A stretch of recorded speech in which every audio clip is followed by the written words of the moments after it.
Sot është momenti më i vështirë në këtë skenë, sepse sot do duhet të ndahem me piranjat. Po ndahem me nostalgji nga një punë, nga një program, nga një mision, jo emision, që unë e dua shumë dhe që ndjej pjesë të trupit tim. Por po ndahem për diçka edhe më të madhe. Kanë qenë 3 vite që më kanë rritur shumë si artist, si njeri, dhe për 3 vjet në këtë familjen tonë të vogël, ne kemi denoncuar jo vetëm korrupsionin e abuzimin, por kemi ekspozuar edhe brishtësinë e shoqërisë shqiptare, plot me plagë shoqërore, morale dhe emocionale. Për mua humori nuk ka qenë thjesht argëtim, por një mjekim që zbut dëshpërimi, dhimbjen e njerëzve, e kam përdorur humorin edhe si mjet për të hapur syt, për të parë të keqin që na rrethon e për ta vënë pushtetin para përgjegjësisë. Këto vite kam prekur gjithë Shqipërinë, jam takuar me mira njerëz, me halle të mëdha dhe të vogla. E kam dëgjuar prej tyre që duhet ndryshim, që diçka duhet të ndryshojë. Por ka kuptuar që janë të humbur, dhe shumica nuk e dinë dhe nuk e kuptojnë si bëhet ky ndryshimi. Puna është si ndodh ndryshimi. Unë e kam menduar gjatë dhe bëhet kështu, duke hedhur një hap. Ndryshimi vjen kur dikush bën një hap. A flas për ndryshim? A themi kush do ndryshoj këtë vend? Unë e bëra hapin tim. Pas me do vi një tjetër, edhe një tjetër, edhe një tjetër. Le të bëjmë 2, 3, 10, 100, 1000, 100.000, derisa të gjithë të bëjmë një hap për ndryshim. Këtë vendim unë nuk e mora i vetëm. E mora bashkë me familjen, sepse unë, familja ime, fëmijët e mi, miqt, kolegët e mi, vuajmë të njëjtat gjëra si ti. Trafikun, mungesën e parkimeve, ajrin e ndotur, mungesën e hapësirave të gjelbra, çerdhet, shkolla dinjitoze, fusha sportive, salla teatri dhe qendra kulturore. Vendosa të kandidoj për ndryshuar Tiranën për ta bërë më të mirë për ju, për ne, për të gjithë bashkë. Unë nuk po kandidoj si politikan, po kandidoj si një qytetar, si ti, si njëri prej jush. Tani është koha për të thënë boll. Koha për ndërtuar një gjë të re, sepse ne mund ta marrim të qytetet dhe ta bëjmë më të mirë, jo me dhunë, jo me mlef, as me duf, por me votë, edhe me buzëqeshje. Unë po iki nga piranjat, por me ju do shihemi çdo ditë, çdo orë, çdo minutë, dhe pastaj do shihemi në bashki.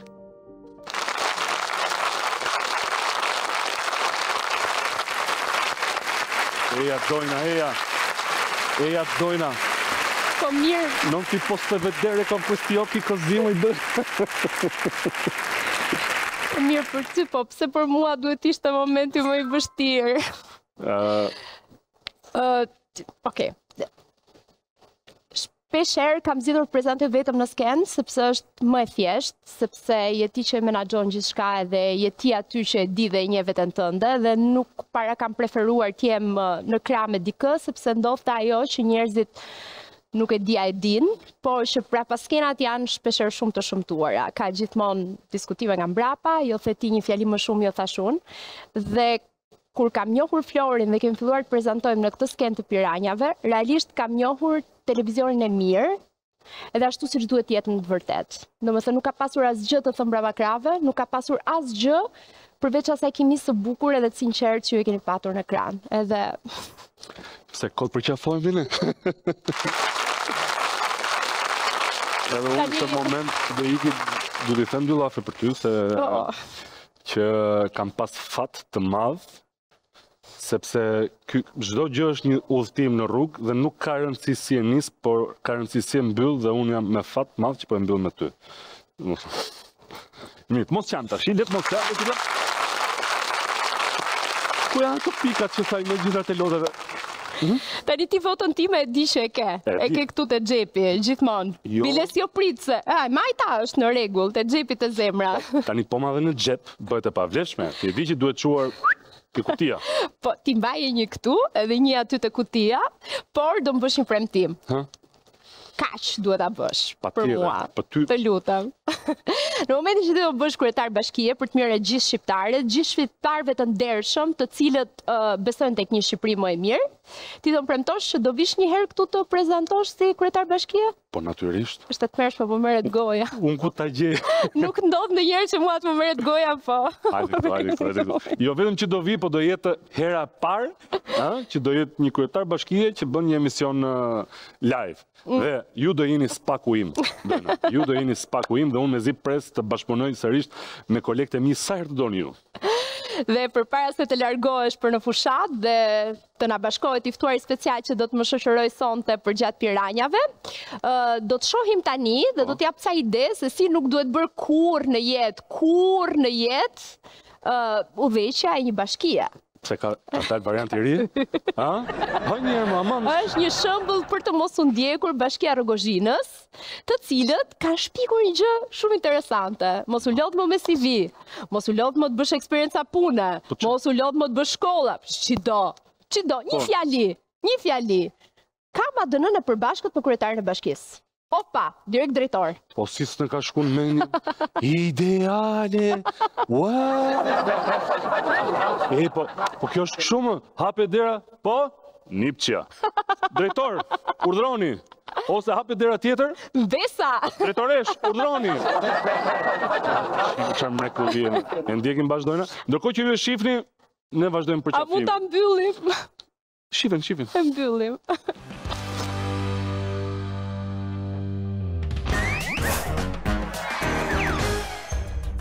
Mbjellja e pemëve është një investim i rëndësishëm për mjedisin dhe për cilësinë e jetës. Nisur nga kjo, shumë bashki të vendit e kthye në PR efikas, shpesh duke përdorur edhe figurat publike. Por në Bashkinë Rogozhin duket sikur ky koncept është marrë pak ndryshe, sepse brenda zyrave të saj është rritur një tjetër lloj peme, tepër e veçantë. Pema familjare e kryetarit Edison Memolla, i cili ka futur në pozicionet kyçe të bashkisë të gjithë kushërinë e miqtë e afërt të tij. Përshëndetje të gjithëve. Para se t'ju tregojmë se ç'lidhje ka kryetari me secilin prej personave që kemi skeduar, duam t'ju rikujtojmë se Memolla është zgjedhur për herë të parë si kryetar bashkie në zgjedhjet e pjesshme të vitit 2022. Ndërsa mandatin e dytë e mori në 2023-shin. Por pas fitores, kryetarit do të nisnin problemet me drejtsinë, sepse do të akuzohej për krim zgjedhor. Në nëntor të 2024-s u provua se kishte kryer veprën penale korrupsion aktiv në zgjedhje, e si pasojë u dënua me 1 vit burg dhe u ndalua ushtrimi i funksioneve publike për një periudhë 5 vjeçare. Sipas trupit gjykues, Memolla kishte ndërhyr pranë OSHE që të mos u ndërpritej energjia elektrike debitorëve me qëllim që ata ta votonin në zgjedhjet e pjesshme vendore të 6 marsit 2022. Por, me një lëvizje të zgjuar, avokatët e tij e apeluan vendimin, duke i dhënë oksigjen Memollës, i cili në pritje të procesit vazhdon të kryesojë Rogozhinën. Por, pavarësisht këtyre problemeve, që e rrezikojnë jo vetëm karrierën, por edhe lirinë, kryetari duket se nuk ka asnjë dëshirë të operojë bazuar në ligj. Sepse, siç ju treguam edhe më sipër, ai ka përdorur pozicionin e tij për të punësuar familjar të afërm dhe krushi. Thënë shkurt, në Bashkinë Rogozhin, në vend të konkursit, mjafton mbiemri dhe misia. Por më mirë, le t'i listojmë këto personazhe të pemës Memolla. Në postin e këshilltares është emëruar vajza e Xhaxhait Erinda Memolla. E kush më mirë se ajo do ta këshillonte të parin e qytetit. Si kalove, si jeti? Jete bashkia? Jo, nuk jam, po... A jeti gosa Xhaxhit apo jo? Se kështu më tha. Po, unë jam. Por, për te raportit nepotik, Erinda duket se nuk e ka shumë qejf këtë pozicion, pasi sipas punonjësve, ajo nuk shfaqet asnjëherë në këtë bashki, qoftë edhe për një kafe të shkurtër. Të pyes për diçka? Erinda Memolla? Po. Erinda Memolla. Erinda nuk është këtu për momentin, se ajo rrin në Tiranë. Po që në telefon. Të vi pasja 2 orësh, ndoshta vjen? Nuk e di tani do kaloja apo jo, nuk është se kalon. Këtu në do ashtu delegoj po. Edhe pas orës 12 ka të vjen, no? Nuk po e them një, po nuk e besoj. Po nesër të vjen. Nuk besoj, mos kaloj po thonë di që ajo nuk vjen, e kupton? Patjetër që e kuptojmë. Fundja, këshillat jepen edhe me telefon. Por Erinda ka edhe një bashkëshort që quhet Andi Proshka. Dhe me që gruaja këshillon, burri çfarë mund bëj? Nën kryetarin ndoshta. Sepse vetëm kështu bashkia lihet në duart e sigurta të familjes Proshka nëse mungon kryetari. Ndërkohë, postin e besueshëm të sekretares dhe përgjegjëses së protokollit e zotron Xhulia Kalemi, e cila është kushërira e kryetarit, ndërsa vëllai të saj, Renato Kalemit, i është besuar pozicioni punonjës shërbimesh. Në fakt, Renato ka vetëm emrin në listë, pasi as ai nuk paraqitet kurrë në punë. Dhe për këtë pyetëm direkt në zyrën e punës së fisit Memolla. Renato Kalemi ku është? Sa shto? Pa jeton në Tiranë. Jeton në Tiranë. Që di si nuk ndihmoj se më njoh Renato në përnatë këtu kanë çishtu arfy. Nuk kanë thoj fare. E po, faret mos vi asaj. Kemi të tjerë në listën tonë që e mbulojnë me prezencë. Në postin e magazinierit të drejtorisë së shërbimeve është Mariglen Memolla, djali i Xhaxhait të kryetarit, ndërsa kushëriri të dytë, Gëzi Memollës, i është besuar pozicioni skrepistit. Të dy këta janë korrekt. Dalin në punë, njërin magazin e tjetrin skrep. Postin e drejtorit të arsimit, sportit dhe kulturës ja ka dhuruar Orges Toskut, kunati të Xhaxhait. Në pozicionin e drejtorit të financës është vendosur Rezard Vogli, i cili bie krushqi me kryetarin, ndërsa bashkëshortja e tij, Raimonda Vogli, është përgjegjëse tek Qendra Kulturore e Bashkisë. Blerina Methasani Memolla, bashkëshortja e djalit të Xhaxhait të kryetarit, është caktuar në pozicionin e përgjegjëses së financës. Fadil Halitin, djalin e Hallës, e ka bërë shofer. Këtu i japim të drejtë. Bisedat që bën në makinë një kryetar bashkie nuk janë për t'ju besuar gjithkujt. Tani, pas Renatos dhe Erindës, kalojmë tek një tjetër fenomen që nuk paraqitet as një ditë të vetme në punë, pavarësisht se paguhet rregullisht nga taksat e qytetarëve të Rogozhinës. Ky zotri quhet Harun Murani, pensionist dhe njëkohësisht specialist i shërbimit social. Në letra. Harunin do ja të Në momentin s'është atë. S'është kur vjen. Do të më fikë të gjallit, sa pa ke numër të telefonit. A përtisht kur mund të vi skaj sa e ka me Harunin. Qofse do ta takosh direkt Harunin, mua aty në bus tregu te rruga e spitalit. Aty ku Harunin e gjen në një tjetër detyrë, më të rëndësishme se punët e bashkisë. Ora shënon 12:49 minuta dhe duke qenë se jemi brenda orarit zyrtar, zoti Murani duhet të ishte në bashkim, por me sa duket ai ka zgjedhur ose ka preferuar të survejojë biznesin e tij futaperime duke pirë kafe nga lokali. Është darë. Darë. Darë. Darë e shkëlqyra. Është më e mollë, është e shkëlqyra. Një minutë. Po provoja modër se ç'ke ti ta mosh me lekë.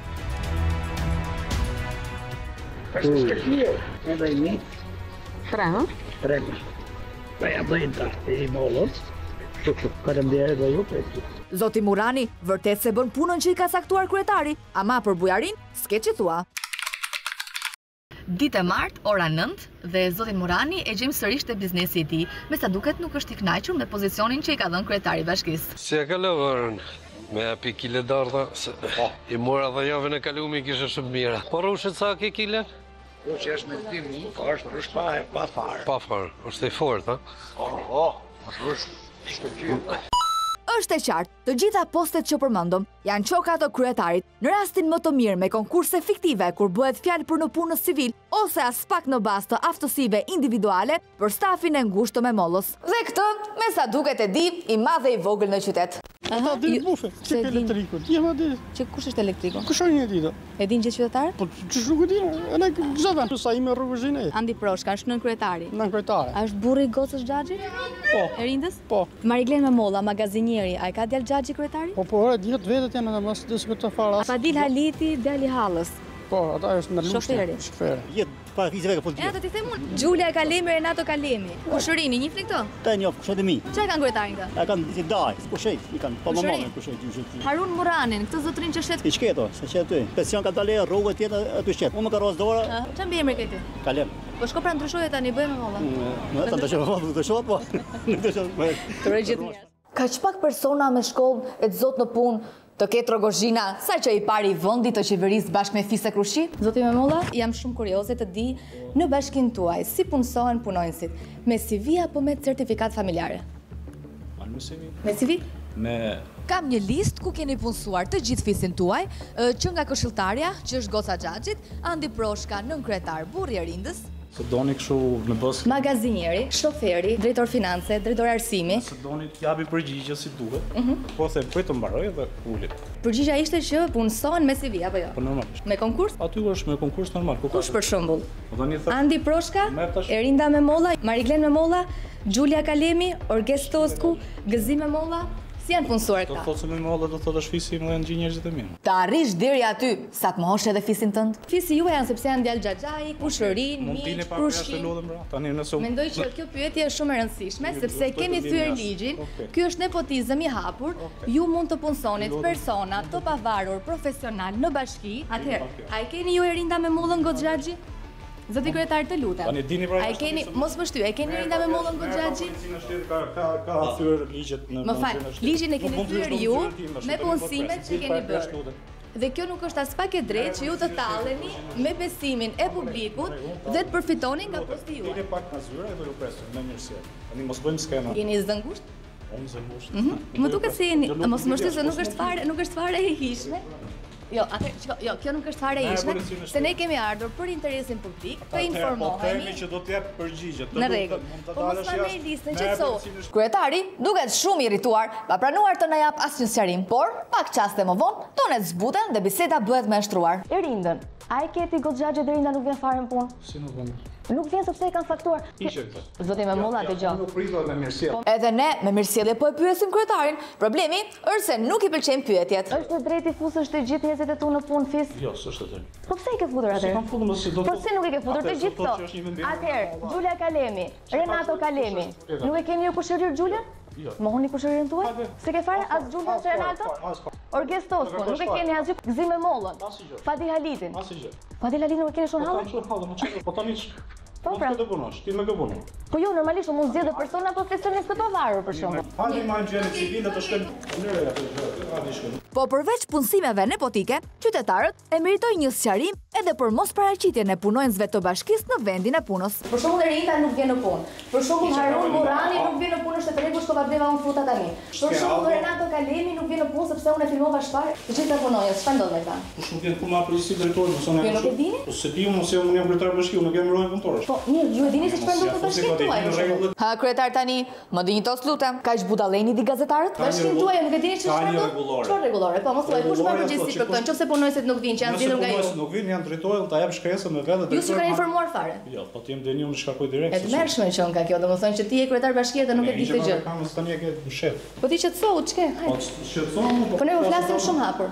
Ti s'po flet hapur, ti folon gjatë gjithë kohës. Po hapur, pra kjo është hapur, filmon gjatë gjithë kohës. Hajde uleni, leri kamerën, ti sqaroj dhe dalim prapë me intervistë zyrtare. Po nuk e lë dot kamera, se unë jam gazetari. Ti di që do të bëj punën time. Atë shkojmë te gjendja civile. Këtë me shkrim e kemi mësuar përmendsh, por pak më parë kryetari na bëri një premtim. Hajde marrë gjëra civile të shkojmë në atë. Me kamera do shkojmë, se nuk mund shkojmë. Kjo është për interesin publik, prandaj kam ardhur. Zoti Memolla tani ti po më bën të mos besoj realisht, sepse po më thua atëherë shpar që hajde unë jam i sigurt për këtë pjesë. Zoti Memolla mbaje derën sa të duash, po unë dua thjesht të sqarohemi se është i dakord. Të lutem mos e që të shkojmë bashkë te gjendja civile. Për t'i faktuar të gjitha këto. Unë jam e gatshme. A mund të shkojmë bashkë? Sepse duke u mbyllur brenda, na lini të dyshojmë që nuk jeni të drejtë. Dhe në këtë mënyrë po luani edhe me besimin e publikut.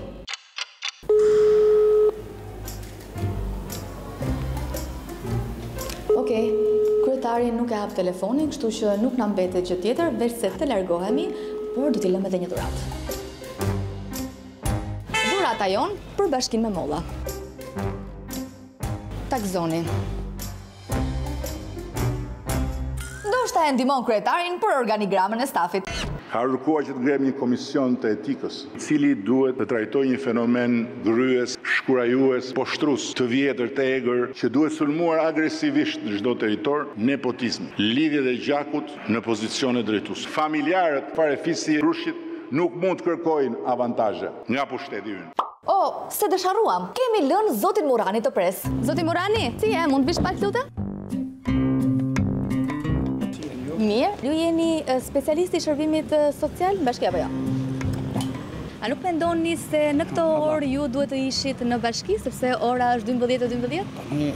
Për momentin të shti, kisha, se s'kishe njëri këtu, erdha këtë, atë mund të, është një moment, a më kuptoni? Jo, nuk është një moment. Ti rinë gjithë ditën këtu?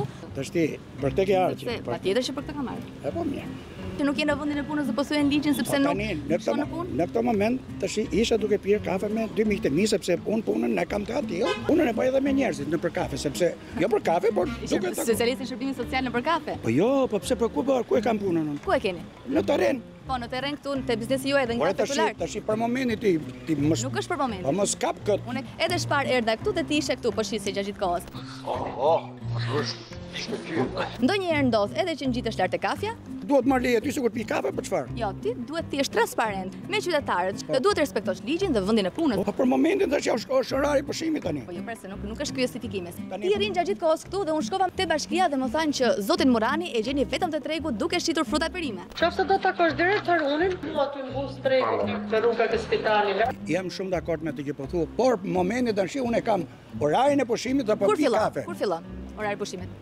Fillon 12 deri 1. Do me thënë, por orën 10 kur erdha unë që bleva ato fruta, pse nuk ishit në punë po ishit këtu? Ku ishte ti? Kryetar e shkëlqyer. Ai është më mollë është e shkëlqyer. Parastisht mund të kemi qenë duke kaluar. Edhe një ditë, jo, duke kaluar. Mendoj që ti je një zotëri i nderuar dhe nuk mund të justifikosh në këtë mënyrë sepse nuk është e hijshme, më kupton? Edhe për postin tuaj, edhe për moshën tuaj. Por mendoj që ju duhet të shkoni në bashki, duke qenë se paguani me taksat e qytetarëve dhe të bëni punën tuaj. Nuk mund të jeni dikë tjetër. Faleminderit për kompliment. A doni t'ju harruajmë ne? Të shkonin në bashki t'ju harruajmë ne? Mallin. Po ç'do duhet të ikë malli im, që do rrugë ti? Po mirë, pra që të bësh punën. Do rish këtu gjatë gjithë kohës tani? Po jo më do ikë thashë tash. Ja le. Ikësh bashki. Po mirë, okay. Po shkojnë bashki po përsa tjetër. Po pritet ku duhet. Do mbarosh pushimin, mirë? Po mirë. Të uroj gjithë të mirat. Faleminderit. Ishte kënaqësi zoti Murani. Po s'ka asnjë lloj problemi. Edhe më besoni që i keni shumë të mira ato fruta perimet. Faleminderit. Dhe që i bëni zbetin e duhur. Edhe për komplimentin. Faleminderit. Gjithë mirat. Faleminderit.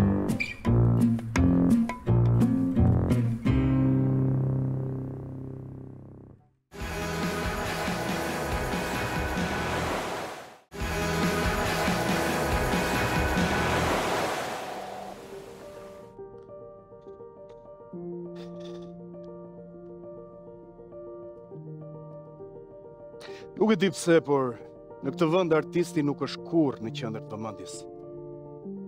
Në kohën kur duhet të ishte zëri i shpirtit, ai është kthyer në një zë të sfondit. Sepse në Shqipëri, politika e ka vunuar artin. E ka dashur edhe e do vasal, e do të bindur, që të lutet për një fond, për një projekt, për një skemë. Politika e do artistin jo partner, jo rival, por thjesht dekor. Një dekor në foto duke mbjell pemë, që poston edhe riposton kur u duhet atyre, edhe hesht kur i kërkohet. Sepse politika nuk do rival, dhe artisti për të është rivali më i rrezikshëm. Sepse artisti zë skena, i pushton mendjet, fiton me fjalë shpirtin, dhe nuk e fiton me pushtet. Edhe kjo i trëmbë. Unë vi nga teatri. Nga ai teatri që të bën njeri. Për të ngrënë për të shumuar e bëjnë edhe kafshët. Por teatri jo. Sepse teatri është ushqimi i shpirtit. Por ja që politika i shëmb edhe teatrit. A mund të ndryshojë një artist një qytet, një vend? Edhe nuk është se ka ndonjë rregull për këtë, sepse kemi parë aktorë që u bë hero në luftë, Zelenskin. Por gjithashtu kemi parë edhe një piktor që u bë kryeministër, edhe që sot fatkeqësisht drejton një vend me më shumë varfëri, me më shumë korrupsion, me më pak liri. Pra, nuk mjafton vetëm të vish nga arti. Duhet të kesh brenda edhe të mos e humbasësh shpirtin e artit. Ato që ty të bën njeri. Empatin, ndjeshmërinë, aftësinë për t'i parë njerëzit jo si spektatorë të suksesit tënd personal, por si bashkaktorë në këtë qytet. Tirana na ka mësuar që arti nuk bën dot ndryshim duke lyer fasadat e pallateve. Por arti mund të bëjë ndryshim duke përmirësuar jetën e zbukuruar shpirtin e atyre që jetojnë brenda atyre mureve, pas atyre fasadave. Atëherë ndoshta mund të bëjë një ndryshim të vërtetë. Një artist në politik mund të bëjë një ndryshim të madh për mirë ose një ndryshim të madh për keq. Por pyetja është, ti je artisti njerëzve, apo je artisti salloneve? Sepse artisti i salloneve ndryshon kornizën e mur, kurse artisti njerëzve ndryshon jetët e tyre.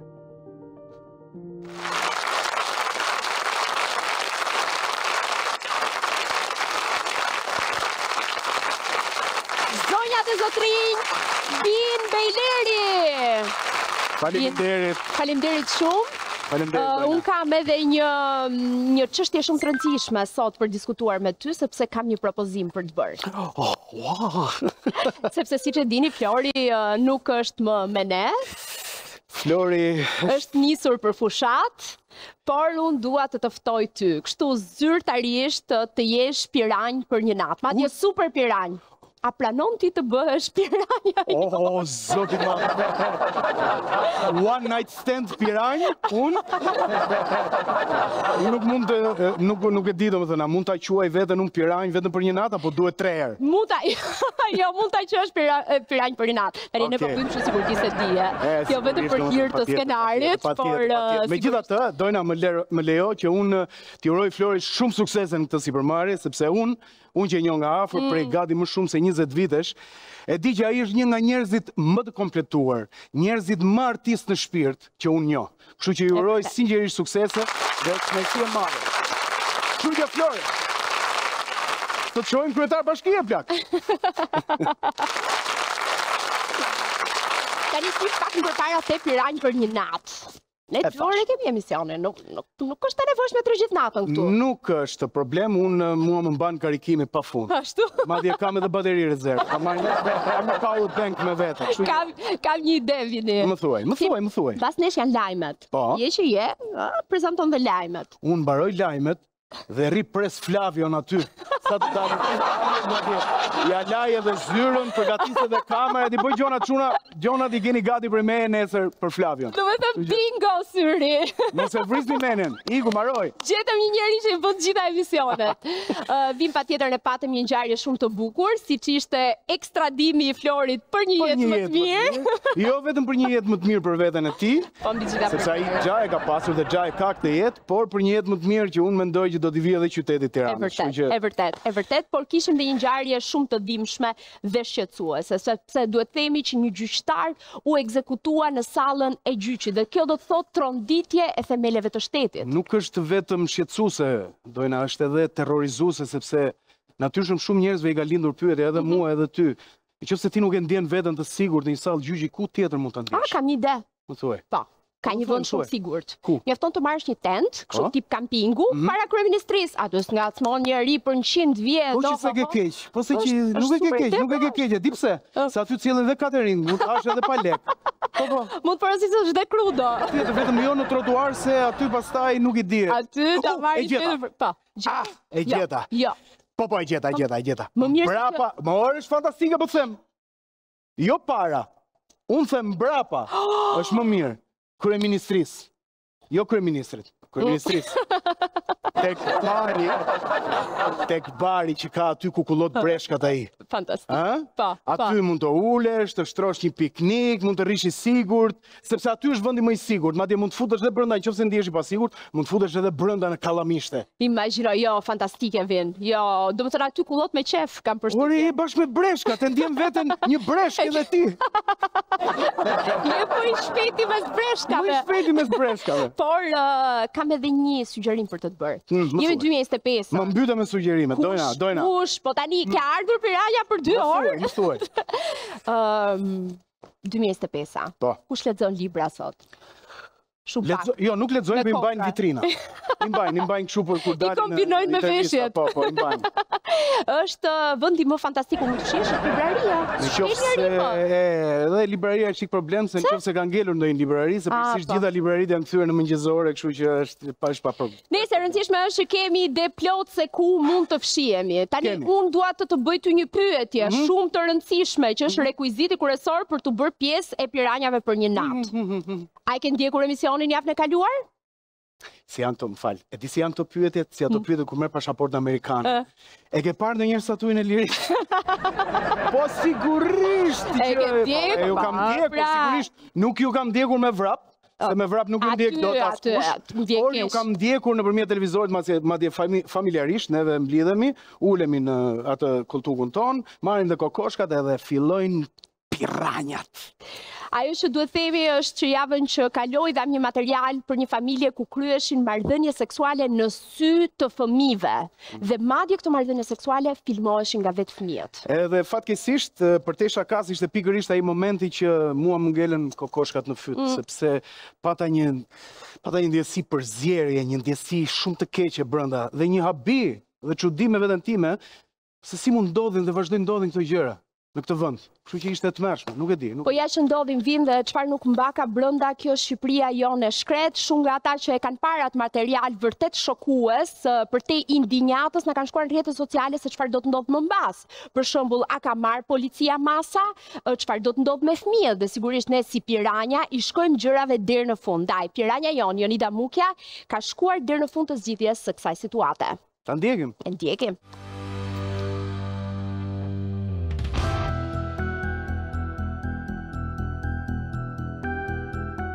Të të shpesh nga tjetër. Osta. Usta guri jeti, ja? Usta guri, ja? Vetëm sa e pash më drogë në mishin për fëmijët atje. Skena s'pugarallëk, fugarallëkut bënë budalla, po jesëm budallë.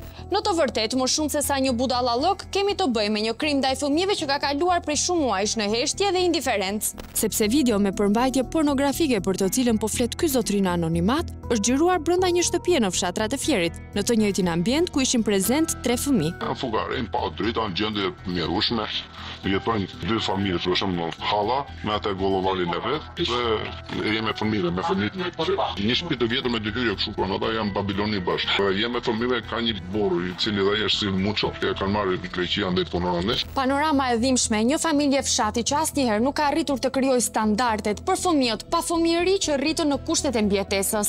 Ajo, pa pasur botë këtu, ngeli 7 zane këtu, lindi fëmijë këtu e mballë atë fëmijë tjetër. Atë e kam bërë rrugë, këtyre dalë edhe hyn, atë pinra, këty punë 2 as. Një nën që rritet vetëm me 4 fëmijë që ngelet shtatzën me një të panjohur. Një kunate e cila sjell partnerin në krevatin ku luajnë nipat dhe mbesa, njerëz që hyn e dalin në një shtëpi ku vrafëria dhe pakujdesia ndaj fëmijëve janë në bashkëtesë. Është histori tejet e trisht për arsye se këta fëmijë janë të ekspozuar në të gjitha formave të abuzimit, e gëshëtuar me neglizhimin. Ato përjetojnë një neglizhim absolut. Sa po jemi përshëndetur me nënën dhe 2 fëmijët më të rritur, përballë nesh shfaqet djali i tretë me një vizatim tepër banal në ballë. Sa ke vizatuar shumë? Kush ta ka bërë këtë vizatimin? Lozi, ja? Ku ke parë ti këto gjëra që ja ke vizatuar vllajt? Lozi në parë, njëri tjetër ka bie, i lava bie. Po s'ke bisleti jam. Po mirë, ti e di se çka ka vizatuar vajza këtu? Na të dijon se do vini këtu. Ku ke parë ti këtë që bëhet këtë lloj? Në telefon. Vajza e mitur zgjet ngushtë nga kjo pyetje dhe përmend telefonin, gjë që është pjesërisht e vërtetë. Nëse jetoni me bashkëshortin ka? Po burri sa ko ka që jeton në Greqi? 5 vjet. Ka ardhur fare? Po ju shkoni ande? Po da me skripeta. Po me se jetoni? Me dedet, se ne qenj, lajmë bukët, lajmë dritat. Ti me ekonomike, njërni? Jo. Ti dishni? Oqë. Po dojmë 5 vjet, po më dhile ekonomika. Shkojnë në shkollë? Me. Po alla me kë jeton? Me burë. Që njëshën? Kur ka i fur? Para 1 muaj vësë. Jetonin këtu ke juve? Po. Po burri si quaj? Nga si. Para 2 muaj që ishte këtu, hinde këtu jo. Isha një dyshem që ma njëri aty e pia këtu vetëm. Pas jemi njohur me situatën e vështirë të kësaj familje, nisim bisedën për të cilën kemi shkuar aty, e që lidhet me videon skandaloze në prezencë të fëmijëve. Ti je 11 vjeçe. Jeve të dishme çfarë ke vizatuar tek fytyra e vllajt tënd? Ishte një gjë turpi që vizatar përsërisme. Ku e ke parë? Në telefon, po ato që dalin në telefon, shahen gjërë shu. Vend tjetër se ke parë? Po mami e di, është një të kësaj videos? E di, po fitur. Po ku t'ja keni dërguar atë video? Një çunte shkojime, më para më thoshte e bëke murguri. E kishte planin për atë video që kam bërë.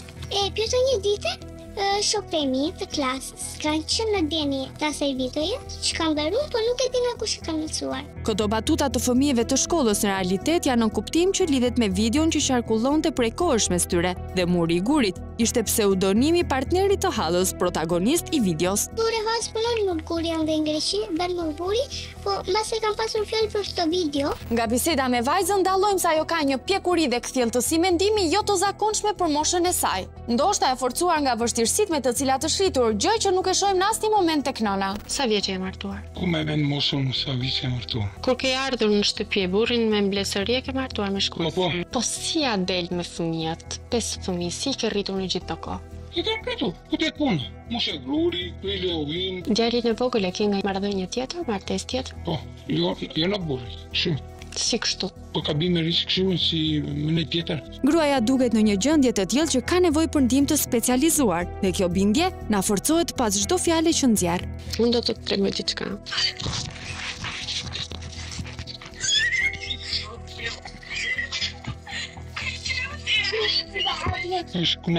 Ndërsa i tregojnë videon shokuese, zonja nuk bën asnjë reagim, nuk pyet as pak e as nuk i ndinjohet. Thjesht shikon e hutuar e më pas përgjigjet sikur ajo që ka parë të mos ketë asnjë lidhje me fëmijët e saj. Për mua është një nga rastet më të trishta që numëroj në jetën time profesionale. Askush nuk kujdeset, do të thonë që ata të lahen, të ndrohen, të shplahen, të mirëmbajnë ligjenën e tyre minimale. Duhet patjetër të marrin në konsiderat edhe nevojën e nënës për t'u trajtuar. Të gjithë njerëzit tanë kështu. Kërë ndihem keq shumë të tjerë. Po ja, zvisha miru, je ke shko, ata bëjmë tutje, unë ndihem shumë keq. Ka një shoqë të klase ime, jam mbullur bank me te, ajo hëtë beq ka ligjen në tutje.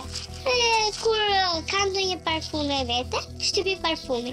Për shkak se historia brenda një komuniteti aq të vogël, patjetër që përflitet në muret e familjeve të bashkëfushatarëve të saj, jo vetëm që i godasin ëmbrën, po do godasin atë drejt për drejt, sepse ajo shikohet si një model dhe nuk përulet edhe megjithse keq trajtohet nga fëmijët e tjerë. Fëmijët e tjerë janë fëmijë. Dhe në qoftë se janë të rriturit dhe shkolla e shurdër, patjetër që fëmijët do eksperimentojnë në atë formë për treguar forcën e tyre që nuk. Situata që zbuluam në këtë familje është pak të quhet emergjente, prandaj në bashkëpunim me autoritetet bijem dakord që duhet të ndërhyrë menjëherë. Çfarë shton nxitimin ton është fakti se Halla dhe partneri i saj janë rikthyer në Shqipëri pas një qëndrimi të përkohshëm në Korfuz. Në hyrje të banesës përballemi me nënën e fëmijëve, e cila na tregon se Arta me Vasilin nuk ndodhen në shtëpi, po pak kilometra nga aty. Me kë je? Vetëm. Arta me Vasilin ku janë? Fie. Kam të shton. Ka po se di unë. Duke përfituar nga momenti, psikologja nuk humb kohë, por mundohet t'i shpjegojë nënës që situata i ka dalë jashtë kontrollit dhe se nuk mund të vazhdohet më kështu. Po kalamaj në shkollë apo jo? Vinë, të vinë. Se ti çfarë? Sot neve kemi ardhur edhe që të gjejmë tani edhe një zgjidhje se si t'i ndihmojmë fëmijët, sepse ju kështu nuk ja dilë dot. Ata kanë nevojë për kujdes, i vogli ka nevojë për kujdes, vajza, djemt, nuk e ndihmoni dot njëri tjetrin mjaftueshëm. Edhe ti ke nevojë për ndihmë, të bësh një kurs ose të mbështesi një institucion ose një strukturë, se ata kanë nevojë të rriten në kushte më të mira. Në të njëjtën kohë, nisur nga frika se dy abusluesit mund të mësonin për praninë tonë aty, i kërkojmë nënës së fëmijëve që ti kontaktoj. Ata kanë ata që kanë ardhur nga Greqia. Po pensoj ditë, ku jeni? Po vini jo? Ku jeni? Çfarë vini? Po vini ku am Pasi kemi marrë informacionin se ku janë, nisemi menjëherë bashkë me agjentët e policisë së Fierit dhe pas pak minutash i kemi përballë në lokalin pranë spitalit të qytetit. Çfarë kuptoni me fjalën intimitet? Çfarë intimitet? Ku di unë çfarë? Po jo zonj? Se dhe edhe se kam gjë intimitet, se kam gjuar. Se ke dëgjuar kur fjalën intimitet? Jo, fare. Po privatësi? Privatësi. Ne kalojmë mirë me jeni burrë grua. Ajo quhet harmoni, jo privatësi. Po privatësi, harmoni, çdo gjë kemi në rregull. Marrëdhënie seksuale, kuptoni çfarë është? Po ku të bëj thua ti për këtë? Nuk është as ligje fare. Çfarë po thua njëherë? Me grua time pore. Po zakonisht marrëdhënie seksuale i bëni në prezencë të tjerëve, u shfaqni të fëmijëve? Jo. Arta? Jo. Ha? Jo. Jo. Allahu ta ruaj. Unë kam një video.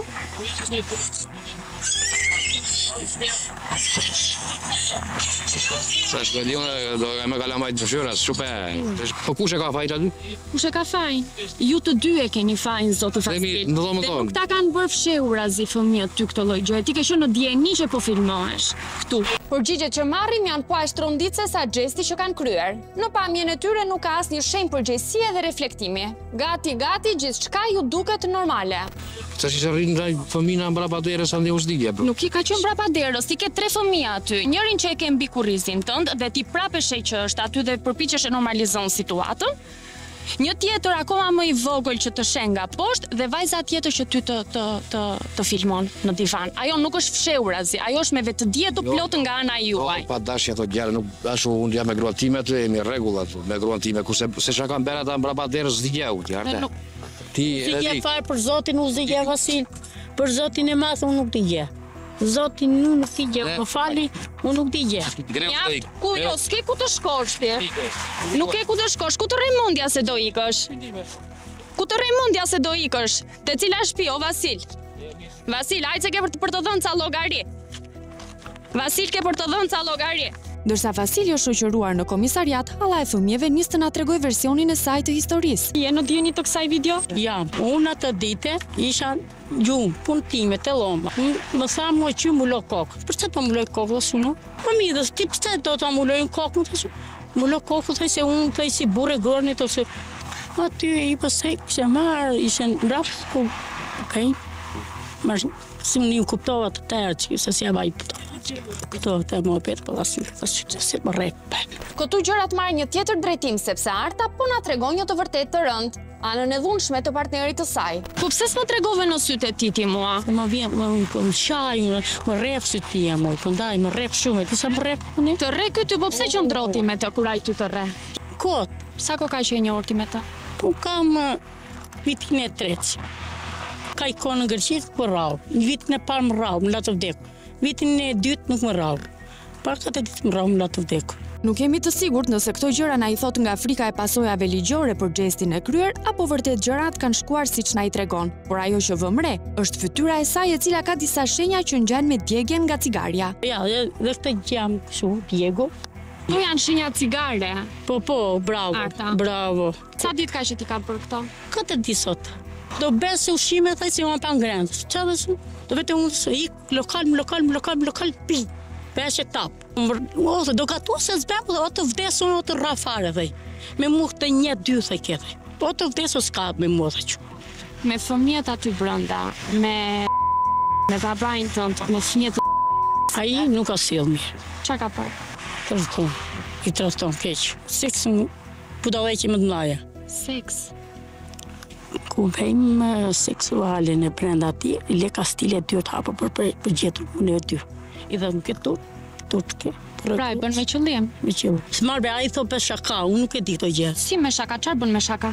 Që me qupën e pusë e bën këshu, asgjë. Si qupën? E do të kam shaka, e kam këtu, e tu këti ja të gjatë e ti, e buda dhe që të ti, unë nuk e di. Ne bashk do shkojmë në komisariat. Ti është e mira të trekosh çdo gjë çfarë ti di, për të lehtësuar situatën, për t'ju ardhur në ndihmë edhe fëmijëve të vegjël që keni në shtëpi, por për të siguruar edhe jetën tënde në një farë mënyre, sepse duke qëndruar në kushtet e dhunës, kjo nuk është jetë. Po, nuk është jetë e madhe, më ka thënë gjithmonë që po më fute juve më burtë, ju gjeni vend e futu se u të uhes dhe si shpisë. Jam e brau, jam e prep. Shpëtova. Tani që ajo është atje nuk ka më çfarë të bëj. Vasili nuk është askush për të ndëshkuar ty dhe për të mësuar ty dhe gjithë të tjerë se çfarë duhet të bëni me jetën. Unë i flas gjithmonë atje, ja, unë i flisja i thosë atje Vasili, unë nuk e di për çka kanë, kosa në i muhabet në i tu dhe tu. Se të brava fare. Pasi të dy partnerët janë përcjell për në komisariat, për ne vjen pjesa më e vështirë, pasi një ekip me psikolog, punonjës social dhe punonjës të policisë do të shkojnë në shkollën ku mësojnë fëmijët për t'i marrë në kujdestari në trajtim të veçantë. Diçka që nisur nga rrethanat, në fakt u e bërë shumë kohë më parë. Kjo është edhe arsyeja që ne këmbgulëm të gjithë së bashku, që duhet të jenë në një qendër kujdesi dhe në një trajtim të veçantë, për arsye sepse ngjarja ka ndodhur për një kohë shumë të gjatë dhe vetëm riprodhonte, po të njëjtën perspektivë sjellje dhe trajtimi në atë familje. Pas këtij veprimi vjen një tjetër moment i vështirë. Nisur nga mosha e fëmijëve, nëna duhet të jetë prezente bashkë me ta në qendrën ku do të sistemohen. Por me të shkuar në shtëpi ajo tregohet dyshuese dhe refuzon të bashkëpunojë. Do flasim pak bashk? Çfarë ke? Qetëso, nuk ke asgjë. Çfarë problemi ke? Hajde me mua do flasim të shtëpia bashk. Ja ke edhe zonjën këtu. Është punojëse? Mirë, unë jam Alma, jam punojëse për mbrojtjen e fëmijëve bashkë. Hajde me mua, hajde pak të flasim. Jemi për të ndihmuar. Nuk jemi për të keqe. Mos se ke djalin në krah. Të gjithë mundohemi t'i mbushim mendjen se kjo situatë psikologjike, higjiene dhe ekonomie për fëmijët nuk mund të vazhdojë më, por nona duket se nuk do të dëgjojë asnjë gjë që i themi. Ajo ka kyçur gojën dhe nuk i përgjigjet asnjërit nga ne. Ndërsa po përballemi gjatë gjithë kohës me refuzimin nga gruaja, ndodh diçka e pazakontë. Vajza 11 vjeçare që deri në atë moment nuk ka thënë asnjë fjalë, befas, nis t'i flas nënës duke i dhënë një leksion pjekurie. Nuk do të arrestoj, Oma. Hajde se ke dhe gocën. Nuk do të arrestoj, vetëm Oma.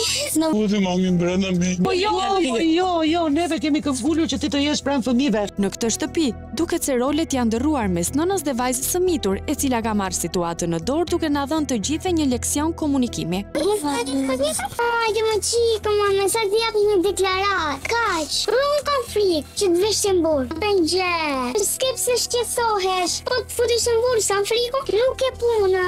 Nuk flau të futesh ti. Ti veç në hush që nuk t'i gjë fale, se ti faktikisht nuk ishe këtu. Ti për kaq do fish.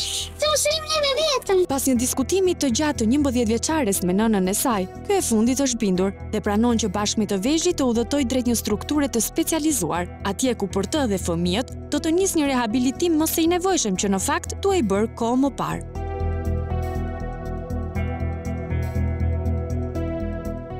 Në këto histori të rëndë mes varfërisë, abuzimit, dhunës dhe papërgjegjshmërisë, ajo që na kalon të tronditur është kjo vajzë 11 vjeçare, e cila ka diçka të jashtëzakonshme në atë mënyrë se si e pranon realitetin, me qetësinë dhe maturinë e një të rrituri. Por kjo pjekurie e parakoshme në fakt konsiderohet edhe si një dëshmi e fëmijërisë së mohuar. Në një familje ku të gjithë ishin të barabartë për sa i përket të qenit viktima të abuzimit dhe të gjithë përfshiheshin në rolet që i kishte përcaktuar kjo sjellje, i duhet dikujt që të ishte mbrojtësi dhe drejtuesi i familjes, dhe vajza me inteligjencën që kishte, në këtë rast e ka mbrojtëse dhe mbijetuese, ajo përpiqej që të mbronte tjemën. Në ato takime në bisedat e gjata që bëm me të, nuk e mohojmë që u afeksionuam, prandaj do të kërkojmë më të mirën për të dhe vëllezërit e saj. Por për këtë na duhet edhe ndihma juaj në mënyrë që ta ndihmojmë të rritet si të gjithë moshatarët e saj, me përkujdesje dhe dashuri.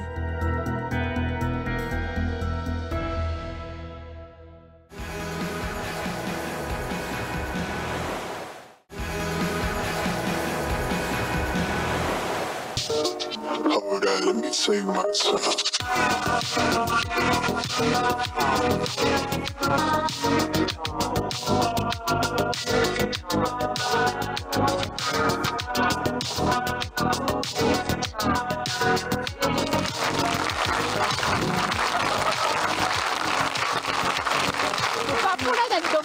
Po, do mësoj edhe të seta, unë jam një kërcimtari të mërshëm, nuk bëj për këtë punë. Nuk ka rëndësi, prandaj të kemi marrë. Po, pikërisht. Këtë verë ishim dëshmitar të një déjà vu. Déjà vu që përsëritet fatkeqësisht gati çdo vit. Qindra hektar tokë nga jugu deri në veri në flak për ditë e ditë të tëra. Dhe zjarrfikësit e shkret cilët ndodhen në një situatë ku duhet të fikin zjarrin me mushka, të cilat marrin ujin sigurisht për të fikur zjarrin, i ngarkojnë te mushka ose ta fikin kështu me gjethe. Ti bëj fresk. Moj, po të them, janë bërë mushkat, e di si janë bërë apo jo? Mushkat janë bërë të kërkojnë azil politik në Zvicër. Protest të gjitha, një tuf me mushka që bëjnë. Si bën mushka një? Si bën mushka? Si bën? E di që nuk e di si bën mushka? Mushka këtu në Shqipëri edhe mund të flasë. Mund të kërkoj drejtat e veta. Nuk jemi për këtë punë! Duam azil politik! Kanë faj të shkretat, sepse para 6 vitesh ju premtua nga qeveria që... Më falë, mushkave? Mushkave, po. Sërzishte ke? Po. I premtuan mushkave që do të bëni jetë më në fund. Shkoni me pushime, sepse do të marrim një flotë specifike që fik zjarret. Wow! Po. Seriozisht e ke? Po. Do me thënë, kryeministri mbaroi punë me premtime ndaj njerëzve dhe vazhdon me të ka kaluar te mushka. Ose ne jemi një shtet që i vlerësojmë shumë kafshët. Shu është, po gomarit kur do i shtoj ky premtimi? Gomarit? Jo, se do lodhet mushka, do futet në punë gomari pastaj, duhet filloj premtime ndaj gomarit. Dhe fatkeqësia është gomari thjesht fakti që ikën mushka është rahat për ca kohë. Po pra. Megjithatë është e tmerrshme që ne shohim sot kësaj dite zjarrfikë që vazhdojnë të fikin zjarret me shkurrë dhe me gjethe. E vërtet është. Me lopat. Njëri t'i kishte rënë në kokë këtu, po. Kishte vajtur i shkreti për të shpëtuar lopën se po digjej pylli, edhe erdhi i gjakosur, i tha njerëzit, pse erdhi i gjakosur, ti duhet vije i nxirr. Po jo më qa i nxirri i gjakosur, erdhën zjarrfikse tha me mushka tha për të fikur zjarret. Po ata vinë me ujë, po jo më tha, po e fikin me lopak më ranë. Në kupton? A kuptoni deri ku ka arrit apo? Që i bie, nuk fikin asgjë. Jo. Nuk fikin. Po mirë që s'pikin gjë, po më fal tani se jam shumë e irrituar në këtë situatë. Ju lutem, po mirë si na i merri gjitha gjethet për të fik zjarre, me çfarë do bëjmë ja praku në shpinë? Te kemi merak, ne merak. Kush problemi që praku me dojna? Problemi është që ka ngel leva dhe Adami pa punë prek, si i thon. Pa vënë gjë para. Ftohen ata kanë gjithë jetën ashtu. Po mirë, po imagjino t'ja heqë dhe ti digjet një moment. Gjithsesi, piranja jon Lorena Resula i bën një skenar gjithë kësaj situate depresive dhe përpiqet t'i kthej gjethet dhe sigurisht dinjitetin Evës dhe Adamit. Patjetër. Ja ku i shkomenja më. Dhe gjethe, mor burgi.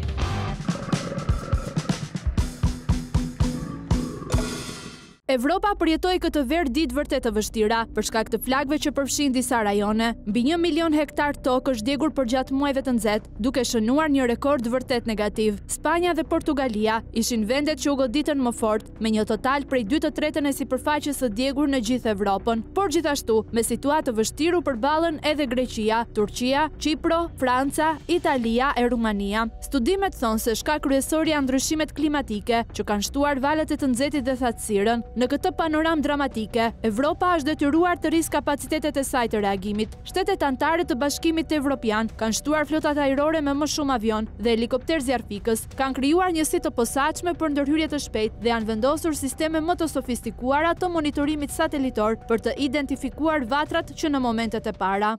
Po Shqipëria ka pasur situatë problematike nga rënja e zjarreve në pyje dhe kullota? Sipas sistemit evropian të informacionit të zjarreve në pyje, këtë vit në Shqipëri janë djegur rreth 59.000 hektar, 22% më shumë krahasuar me vitin 2024. Situata me zjarret në muajt korrik dhe gusht ishte kaotike, madje flakët ju afruan zonave të banuara në Delvin, Poliçan dhe Kanin. Dhe sa herë që shohim këto pamje të tmerrshme, nuk mungon as panorama tjetër. Punonjës të Agjencisë së Mbrojtjes Civile dhe ushtarë të raskapitur që tentojnë të shuajnë flakët me mjete rrethanore.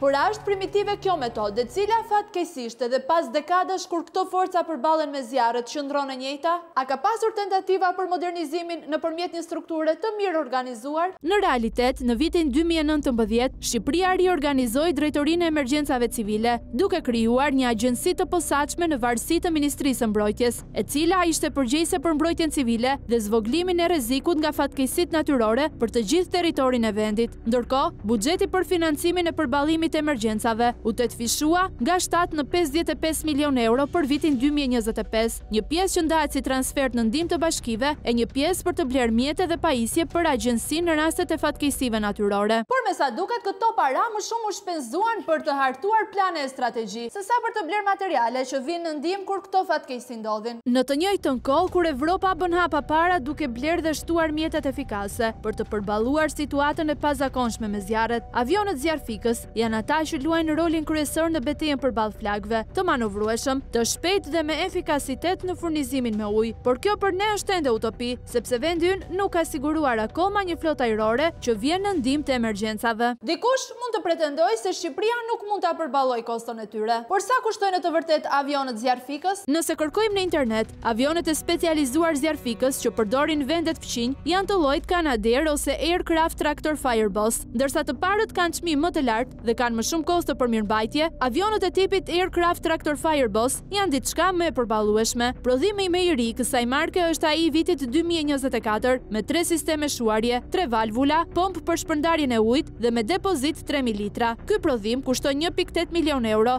por ka edhe modele me çmime 1.4 dhe 1.3 milion euro. Kështu të shkruara, a duken sërish çmime të papërballueshme? Atëherë po ua sjellim në një formë krahasimi. Një avion i tillë kushton 2 herë më lirë se parku edhe në kryeministri. Dhe meqense po flasim për kryeministrin, gjatë fushatës elektorale të këtij viti, zoti Rama e bëri të zgjidhur problemin e avionëve zjarfikës. Duke filluar nga kjo verë, janë bërë marrëveshjet 2 avion zjarfikës në dispozicion, në gatishmëri për ne papritur që të vijë nga një vend apo nga një vend tjetër. Siç mund ta imagjinoni, avionët nuk erdhën, pavarësisht se ky ishte një premtim i ricikluar nga vitet e mëparshme. Sepse në fillim të 2023-shit, teksa prezantonte synimet për vitin e ri, ish ministri i mbrojtjes Niko Peleshi premtoi të njëjtën gjë. Një kredi prej 31 milion euro marrë nga qeveria italiane do të ratifikohen në parlament dhe do të fillojë zbatimi gjatë vitit që vjen për të mbështetur gjithë sistemin me zjarfikse, me mjete të tjera, me pajisje. Parashikojmë që të pasurojmë edhe flotën e mjeteve ajrore me 2 avion, të cilët nuk janë ata avionët e mëdhenj Canadair, të cilët kanë një vlerë shumë të madhe, por janë më modeste, po themi, në kosto, më të manovrueshme dhe më të përshtatshme për situatat tona të zjarreve. Deklarata e Peleshit lidhet me vitin 2019, pas goditjes nga tërmeti gati 26 nëntorit, kur qeveria e Italisë përmes International Cooperation ofroi një ndihmë me vlerë 95 milion euro, e cila ndaj në 5 milion euro grante dhe 90 milion euro kredi e but me interes të ulët. Marrëveshja mes ambasadorit italian Fabrizio Bucci dhe ish-ministrit të shtetit për rindërtimin Arben Ahmetaj u firmos më 11 gusht të vitit 2020 për t'i hapur rrugë marrjes së kredisë në fushën e fuqizimit të emergjencave civile, rritjen e kapaciteteve për përballimin e fatkeqësive natyrore dhe përmirësimin e infrastrukturës së energjisë dhe asaj portuale. Kontributi në formë granti 5 milion euro, ndërkohë kontributi në formë kredie, ndihme me një interes jashtëzakonisht shumë modest, prej 90 milion euro, nga të cilat 30 milion euro për zhvillimin e programeve në sektorin e mbrojtjes civile, me qëllim krijimin e një flote të re të mjeteve të emergjencës. E po me gjithë këto para në xhiro, duket se kësaj radhe do të kishte vend për avionët zjarfikës. Ore, edhe një të paktën. Por nuk ishte, e thënë, sepse kjo marrëveshje për të cilën më pas u punua edhe nga Ministria e Mbrojtjes mbeti në letër. Kuvendi i Shqipërisë nuk ka asnjë marrëveshje borxhi të ratifikuar dhe po ashtu asnjë gjurmë nga kjo kredi nuk rezulton në regjistrin e borxhit që mban Ministria e Financave. Sot askush nuk e di përse ky fond kaq i rëndësishëm dhe që do të shpëtonte sipërfaqe të tëra pyesh, madje në shumë raste edhe jetë njerëzish, nuk u përdor asnjëherë për blerjen e mjeteve në rastet e emergjencës. Por zoti Peleshi dhe kryeministri Rama nuk janë të vetmit që kanë dhënë fjalën për blerjen e avionëve zjarfikës. Të njëjtën gjë bëri edhe ministri aktual i mbrojtjes Piro Vengu gjatë muajit gusht të këtij viti. Ne kemi angazhuar fonde dhe kemi realizuar dhe procesin për blerjen e 2 avionëve zjarfikës. Janë alokuar fondet, kemi buxhetin dhe kemi realizuar dhe procedurën për blerjen e 2 avionëve. Meqense fondet nga marrëveshja me Italinë nuk janë përdorur, është e natyrshme të pyesim se si është realizuar blerja e avionëve që përmendi zoti Vengu. Nëse kontrollojmë në sistemin elektronik të Agjencisë së Prokurimeve Publike, nuk ka asnjë gjurmë të ndonjë tenderi të zhvilluar për blerjen e avionëve shumërolësh. Mungon po ashtu edhe fondi në buxhet për KTZ në pjesën e investimeve kapitale për emergjenca civile, dhe nëse procedura do të kishte qenë sekrete, do të ishte bërë minimalisht njoftimi i fituesit. Asnjë gjurmë të tillë nuk ka as në shpenzimet që bën përmes sistemit të thesarit Agjencia Kombëtare e Mbrojtjes Civile dhe Ministria e Mbrojtjes. Ndaj askush nuk e di nëse për vitin tjetër Shqipëria do të ketë flotë ajrore për mbrojtje nga zjarri. Dhe nëse jo, kur do të jetë gati kjo flotë? Mirëmëngjes zoti Vengu, Lorena nga Piranja, duke marrë shkas nga situata e vështirë me zjarre gjatë verës së këtij viti, kur do të vinë avionët zjarfikës? Do kemi mundësi të bëjmë deklarata dhe të tregojmë dhe ecurinë e gjitha punëve të gjithë programit të qeverisë. Është bërë procedura e blerjes sepse ju keni realizuar. Si është realizuar, me çfarë fondesh, zoti Vengu? Deklaratat nuk i shuajnë zjarret, zoti Vengu.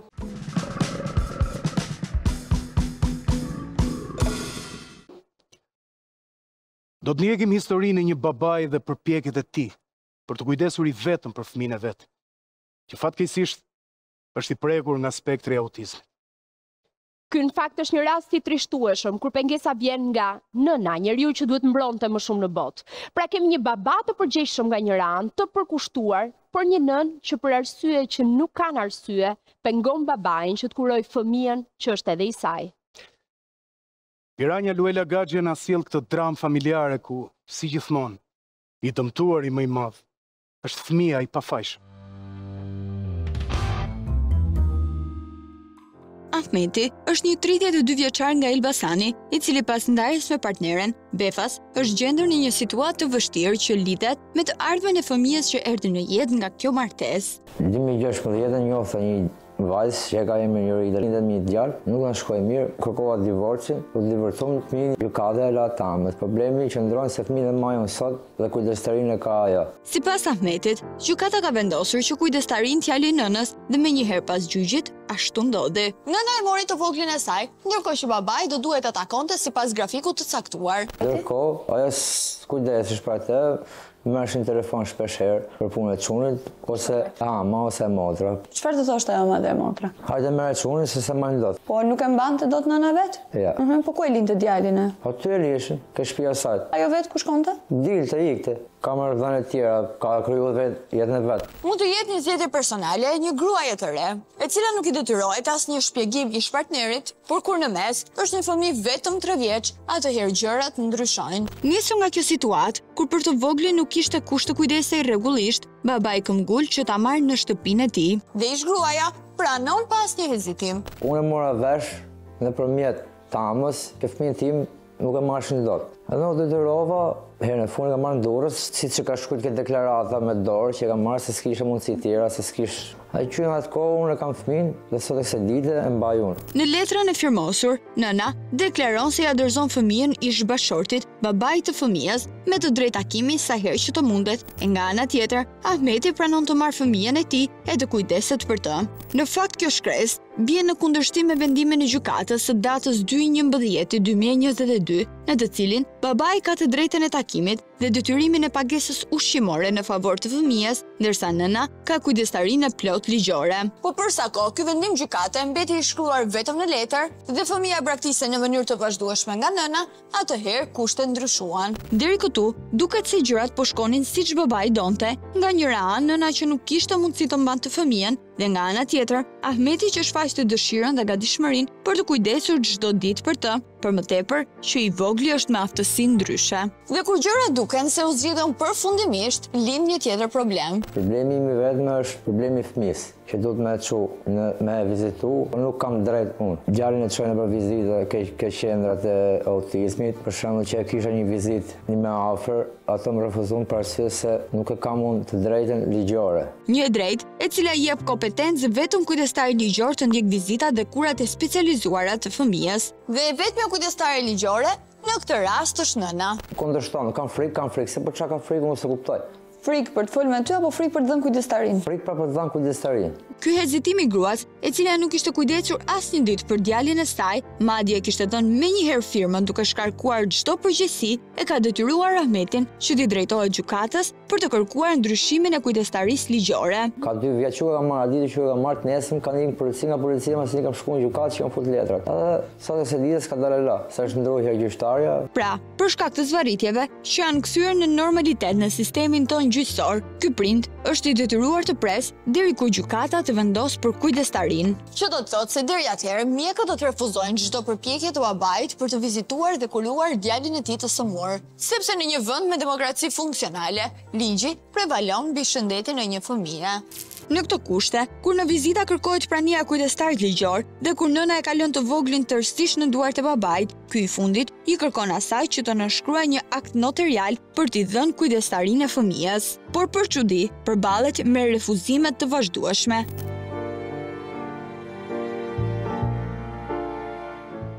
Një nën që me marrëveshje ka braktisur fëmijën e saj, ndoshta edhe nga pamundësitë ekonomike, duket sot se po bëhet pengesë që i vogli të kryej vizitat mjekësore.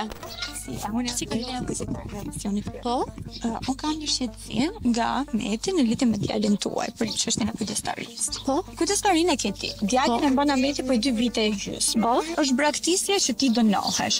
Nëse ti nuk e mban dot djalin, pse nuk ja lë Ahmetit kujdestarinë? Kushtet që nuk e mbaj djalin? Po ti s'e mban, djali ka 2 vite e gjysmë këtu. Kur e mban? Një herë në javë që vjen e takon, apo një herë në muaj? Kujdestari të plot do të thotë ta mbash ti dhe të kujdesesh ti. Pavarësisht se Jorida kishte ardhur në takim vetëm për të parë djalin që nuk e shihte prej shumë javësh, me praninë tonë aty, ndryshoi menjëherë strategji. Bëj rrobat gati si do më thon. Nëse realisht nuk e mban dot. Jo, e mbaj, ç'është nuk e mbaj. Ti ke një letër që ja ke dhënë Ahmetit që deklaron se mund të kujdeset Ahmeti. A mund të shkojmë tek notari dhe bëjmë një deklaratë notariale ku ti deklaron që kujdestarin do t'ja kalosh Ahmetit? S'do t'ja kaloj. Po pse s'do t'ja kalosh? Se do ta mbaj vet. Nëna duket konfuze në ato që thot, ai sa nuk e dim se çfarë realisht po kërkon. Ajo që duhet të bëjë dhe madje ka detyrim ligjor, është përkujdesja e përditshme për fëmijën e saj me aftësi ndryshe, gjë që për 2 vite e gjysmë nuk e ka bërë. Për të mirën e djalit, pse duhet Ahmeti të marrë ty në telefon? Për çdo letër që djalit i duhet, djali duhet ndjeki terapinë. Ti e ke çuar terapinë? Jo, se e ka pas djalin ky.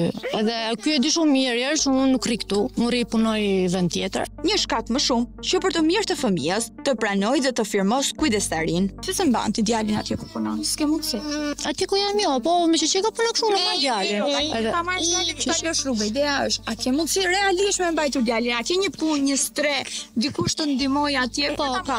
Përgjigjja e zonjës nuk është as pak bindëse, për më tepër që në 2 vite e gjysmë nuk kishte as banesë dhe as mundësi financiare. Ndërsa pasi mori vesh, Ahmeti ka kontaktuar me ne, befas, të gjitha problemet e saj u zgjidhën si me magji. Unë e gjysmë e ka lënë këtu, e ka rritur Ahmeti me prindrit. Tani, unë e kuptoj shqetësimin tënd, por nëse realisht ti nuk e mban dot, është më mirë që ai fëmijë ta ndjekë babait, të ketë kujdestarin ligjore dhe ti mund ta takosh kur të duash, sikundër ai mund ta takojë. Nuk je skuqe. Që dënohesh për braktisje të fëmijës? Të duket normale të braktisësh fëmijën tënd. Ku e kam braktisje ja ti vet? Kujdestarin ligjore e ke ti. Bëj çu probet gati. Ti e ke dhënë me shkrim dorë ti që unë Jerida po ja dorëzoj me dëshirë djalin.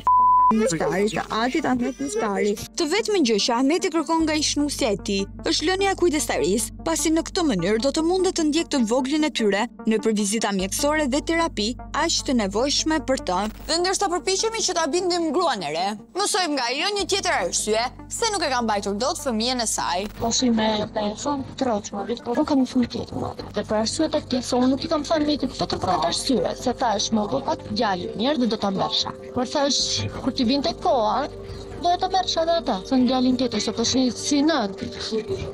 Kam qenë në pozicion ngushtë. Nuk kemi as pak në mend ta gjykojmë këtë nën të re për zgjedhjet që ka bërë në jetë, por përgjegjësia e munguar për fëmijën e saj ka një kosto që edhe pse me dhimbje duhet paguar. Prandaj dhe ish bashorti vazhdon të këmbgul në kërkesën e tij për kujdestarin. Për më tepër, që ai ka mundësi dhe përgjegjshmërinë për ta ndjekur të voglin në vizita dhe terapi. Për të bindur Joridën, na duan edhe disa minuta bisedime, deri kur ajo pranon të nënshkruaj deklaratën tek noteri. Por nuk ishte e thënë, sepse ndërsa letrat po përgatiteshin, ajo ndryshon mendje dhe largohet, duke na dërguar këtë mesazh. Mbi shpatullat e mia, ju emisioni Piranjave të mbëni presion e çam nxirrni nëpër TV e media sociale se nuk më plas fare që do nxirrni. Unë nuk e kam braktis fëmijën sepse braktisja e fëmijës sipas jush nuk është t'ja lësh tatit fëmijën, po ta lësh mes katër rrugëve ose në mshirën e fatit pas një antar familjar. Po ju me çfarë drejtë erdhët më bëni presion, sepse nuk keni as ligje as askush më erdh. Ju me marr firma mu se jeni media dhe nuk jeni as ligje e shteti dhe më e pakta që morët fëmijën prej dush kur shkova me e marr tuqa. Ajo a nuk është heqje dush prej nënës, apo kjo nuk llogaritet, ju lekun merrni. Por siç është ligji nuk qekeni fare ndjeni. Por gjithsesi unë do të çoj çështjen në shkallën më të lartë për të cekje drejtat e mia dhe prishje imazhi, sepse përveç se gjykatës ju nuk jeni askush me bë kërcënime dhe presion psikologjikisht. Dhe pak orë më vonë, një tjetër mesazh ja dërgon edhe ish burrit. Duket qartë që kjo zonjë kërkon të mbaj peng fëmijën e saj pa i dhënë asnjë zgjidhje situatës delikate në të cilën ndodhet i vogli. Prandaj pas këtij refuzimi në çastin e fundit, Ahmeti i dëshpëruar paraqitet në polici duke denoncuar ish gruan për veprën penale, braktisje të fëmijës. Ahmet Qerinçi, Muftari, të lindja 17-11-1993. Tani mbetet organeve ligjzbatuese ta zgjidhin përfundimisht fatin e një fëmie të braktisur nga nëna. Ndërkohë, mesazhet e Joridës ndaj Ahmetit vazhdojnë edhe sot, pa asnjë rezultat.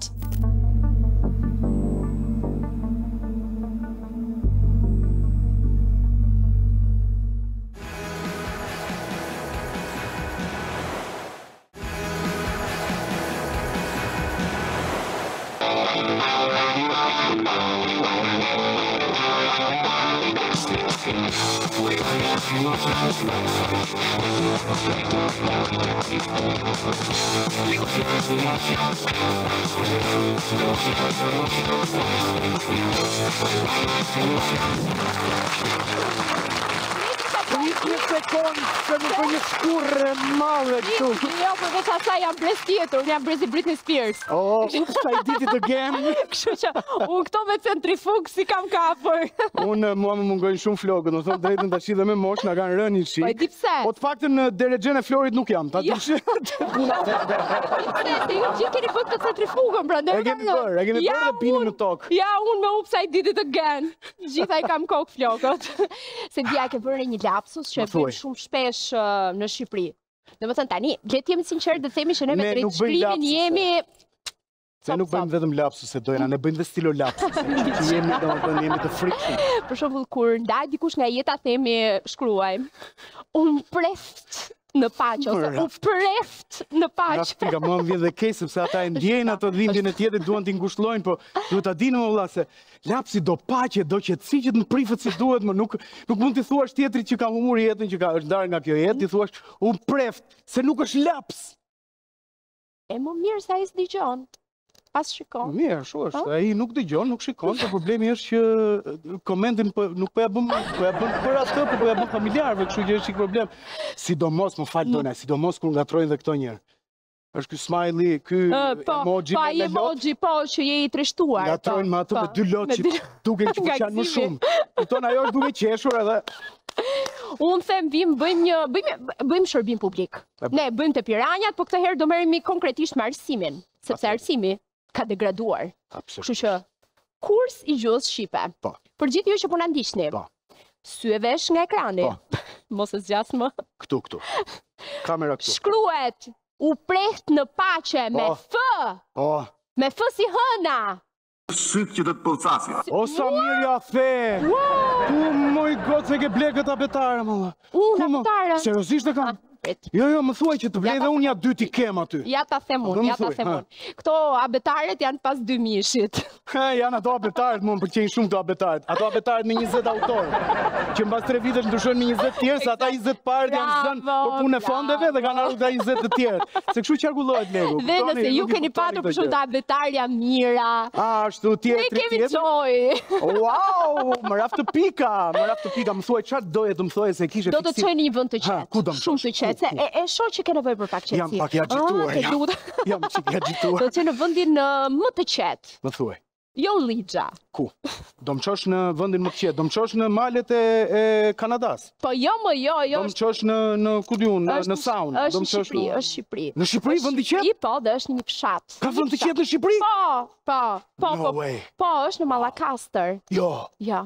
Po, do me thënë. Po, është aq qetësi. Qetësi, është qetësi se s'hyn askush.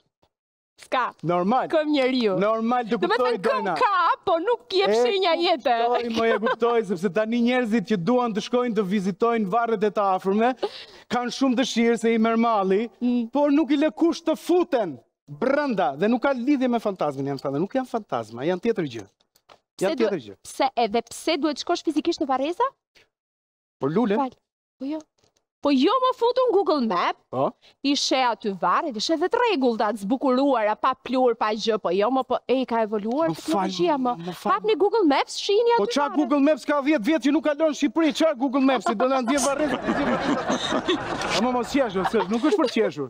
S'ka që ka humor. Jam I shqetësuar që Google Maps nuk ka kaluar në Shqipëri ka 10 vjet.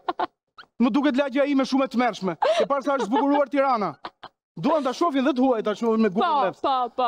Unë nuk e të kuptoj tash pse duhet më përdor Google Maps, kur ne kemi Albanian 1, Albanian 2. Super ide. Jemi në projekte për Albanian 3 dhe Albanian 4. Bravo. Super ide. Qesh, më dy e kam. Me që I bleve. Edhe ata mund të shohësh edhe ke parasysh të shohësh Varrezat. Domethënë bashkë me Ashashin, ti shef Varrezat, ti shef ato që më përmendë çfarë. Tendat. Ku hajt Katerin Karas. Tendat! Se ka dhe tenda Varreza, me gjithë ka posa varre që I bëjmë me tenda. Jo, desh u bë Varreza dhe tenda, desh u bë Varrez, ju vund para kryeministrisë. Pastaj ne kemi dronët Bayraktar. Po, bravo, me dronët Bayraktar e zgjidhim të punë edhe unë them kot që flasim. Po çfarë duhet flasim? Me qira fjalët, bëj një pyetje. Këto dronët Bayraktar janë me origjinë nga Mirdita? Me që kanë emrin Bayraktar se kapetanët e... Po pse merresh me llafe, lërit jenë nga duan, dhe çfarë duhet ty nga janë dronë Bayraktar. Pastaj është viti 2025, është edhe turp të shkosh fizikisht në Varreza. Se? Po se nuk po ndot selfie në Varreza. Ashtu është. Merr një dronë.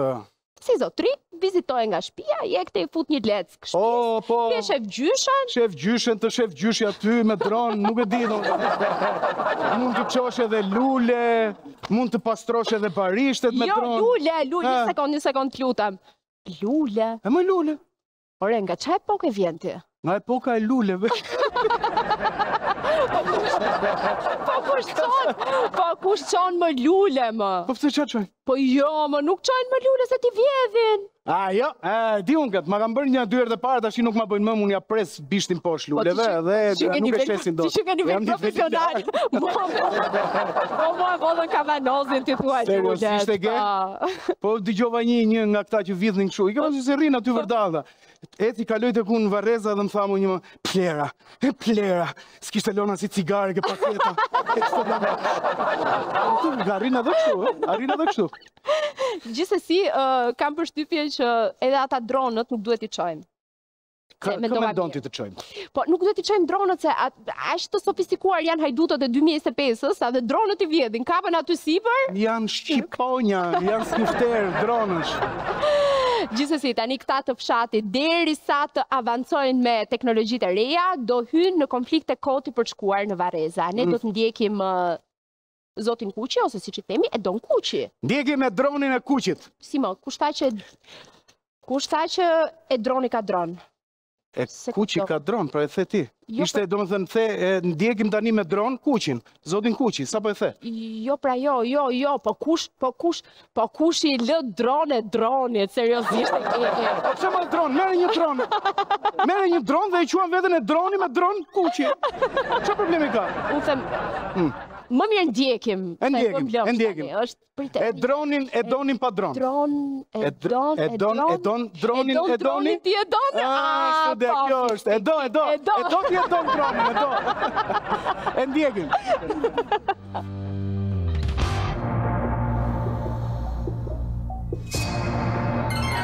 Kryetar, si e?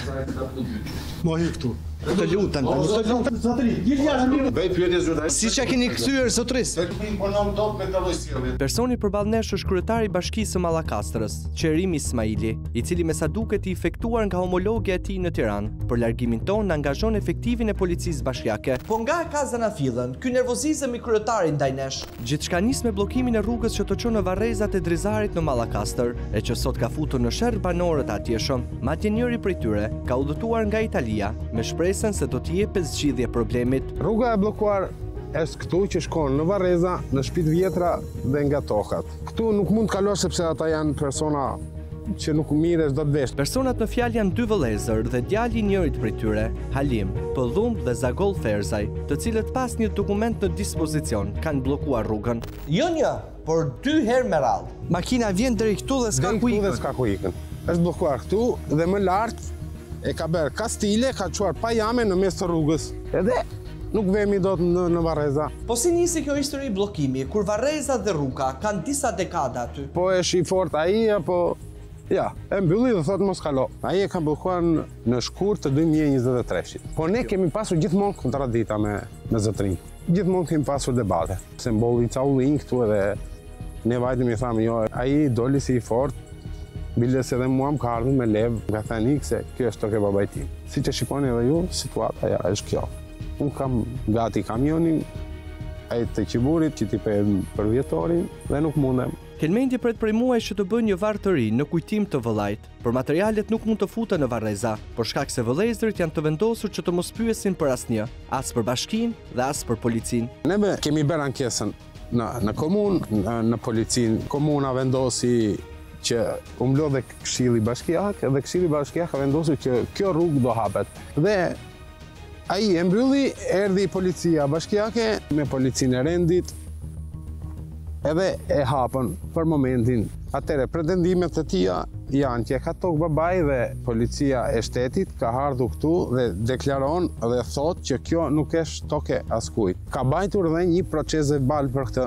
Por shku të Varrezat s'ka rrugë tjetër. Nuk ka rrugë. Siç na thot Kelmendi, besa e tij jeton jashtë dhe sapo vjen për të vendosur një buqet me lule tek varri i babait, përballet me pamundësinë për ta vizituar. Kjo për shkak të vëllezërve që bëjnë ligjin në fshat. Kishte parë një ëndër babajnë e saj dhe ka kaluar këto prallet, këtu ka ngrisur dhe pantallonat, edhe më ka marrë telefon, ka thënë që o Xhaxhi, kjo rrugë është e bllokuar. I kam thënë Xhaxhi, ngjitu sepse ju jeni gra dhe nuk besoj se do të dalë njeri.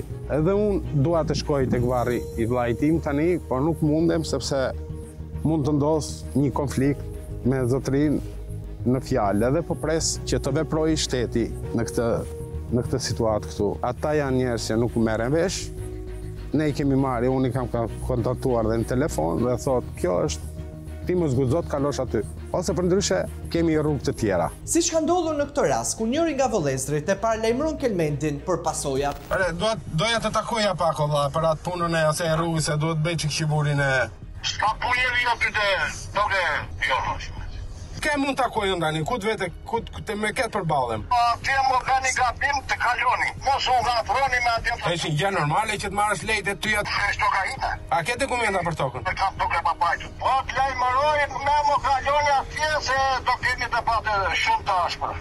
I vënë në siklet, me fqinje që nuk merret vesh, Kelmendi ka udhëtuar disa herë nga Italia për ta zgjidhur konfliktin në rrugë ligjore, por pa rezultat. As në bashki dhe as në SPZ në zonës, i cili na i përshkurt, sa po na takon? Rruga është pro publike, zotëri dash. E mbron njësi administrative. E rredi gjyqësor tjerë. Ka mund të pritën atje. Unë nuk rrugë që hapet dhe mbyllet. Ju thoni që jeni plot fuqishëm në zonës, po s'keni fuqi për këtë. As hap rrugë, as nuk mbyll rrugë. Punojësi i policisë e pranon palishmërinë që po kryhet në zonën e tij, por nuk e shet arsyesh për të ndërhyr, duke ia hedhur topin njësisë administrative të fratarit. Drejtuesit të secilës duket se kanë marrë pushimet. Godina është e shkret, pavarësisht se jemi aty në orët e drekës. Me zyra të mbyllura dhe në mungesë të një zyrtari për të na sqaruar, provojmë të telefonojmë administratorin e njësisë, Shkëlqim Kaplanin, i cili me sa duket i njoftuar për praninë tonë. Në fillim nuk e hapi telefonin dhe më pas e fiku. Ne jemi prej 60 minutash duke pritur kryetarin e njësisë administrative, të cilin e kemi telefonuar dhe 5 herë. Në fillim na u tha që kryetari është këtu vërdall dhe do vi, pastaj na u tha që është në Durrës. Por administratori nuk mbeti vetëm, sepse të njëjtën gjë bëri dhe kreu i kadastrës, Luan Sulaj, i cili pasi na tha se do kthehej në zyrë për 10 minuta, fiku telefonin dhe nuk u pa më. Numri votacion të thirrës mund të ketë fikur telefonin.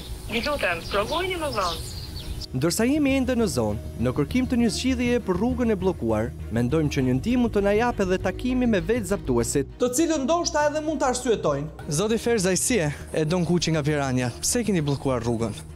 Kush e ka bërë rrugën? Është gjatë vetë direkt te shtëpit. Këtë ta thotë edhe shteti, ta thotë ligji. Dikta nuk do të marrë intervistë fare. Si mund të shkelësh ligjin kështu? Zoti Ferzaj, nuk e di nëse e kupton apo jo për ke shkelur ligjin dhe je për ndjekje penale, sepse instruksionet shtetërore të këtij vendi kanë nxjerrë një proces verbal që kanë urdhëruar hapjen e rrugës. Zoti Zagor në vend që të përgjigjet, mbyll portën dhe largohet. Në këto kushte nisemi drejt Ballshit, me shpresën se aty do të gjejmë një zgjidhje. Po tashi, çdo pengesë që i delin qytetarit duhet të njoftohet media? Po, sepse në të kundërt askush nuk lëviz, qoftë edhe gishtin, për të zgjidhur problemet, sado banale që t'jenë. Kush është më i fuqishëm në Ballsh? Është ky vendim apo një individ që mund të bëjë zap gjithë fshatin? Tashi, jemi te ky moment që qytetarëve u është rizan rruga. Nga ky moment qytetarët të bëjnë një kërkesë dhe do rishikohet dhe që është rasti përsëritur. Mund të shkohet edhe në penalitete, po qëllimi është të rihapet rruga. Qytetarët të bëjnë një kërkesë dhe do të shikohet. Burokracia, sipas ChatGPT-s, është një ndërlikim i panevojshëm i procedurave, duke i sorollatur qytetarët me letra dhe vonesa të kota, një lloj si në rastin që po flasim. Të lutem. Që makina që do vinë të dikon të bashkë, ne do të shym pjetorët të lutem. Ore tashi, nuk ka forcat gatshme këtu, policia vjen në moment me policisë. Me këtë dokument bëhet denoncimi direkt me policinë e shtetit. Është thyer urdhri ekzekutiv i një titullari që tani kemi të bëjmë me një vepër penale. Ne do e ndjekim. Pra kemi zotimin tuaj? Nuk diskutohet fare. Nuk diskutohet fare. Ndërkohë që ne u rikthyem 10 ditë më vonë, gjërat nuk kishin ndryshuar dhe zotimi i drejtorit Malaj rezultoi një gënjeshtër. Siç në fakt e kishim imagjinuar. Prandaj nuk na mbetej tjetër, vetëm të kërkonim ndihmën e të mallit, kryetarit të bashkisë. Kryetar si? Mo hy këtu. Të lutem. Zotëri, jeni jashtë mirë. Bëj pyetje zyrtare. Siç ja keni kthyer zotëris. Nuk imponon dot me të llojësillit. Ka makina që në orën 8 të mëngjesit që pret aty zotëri. Dhe për një rrugë që është e bllokuar nuk kalon dot. Kush është më i fortë, një individ apo ky dokument shtetëror?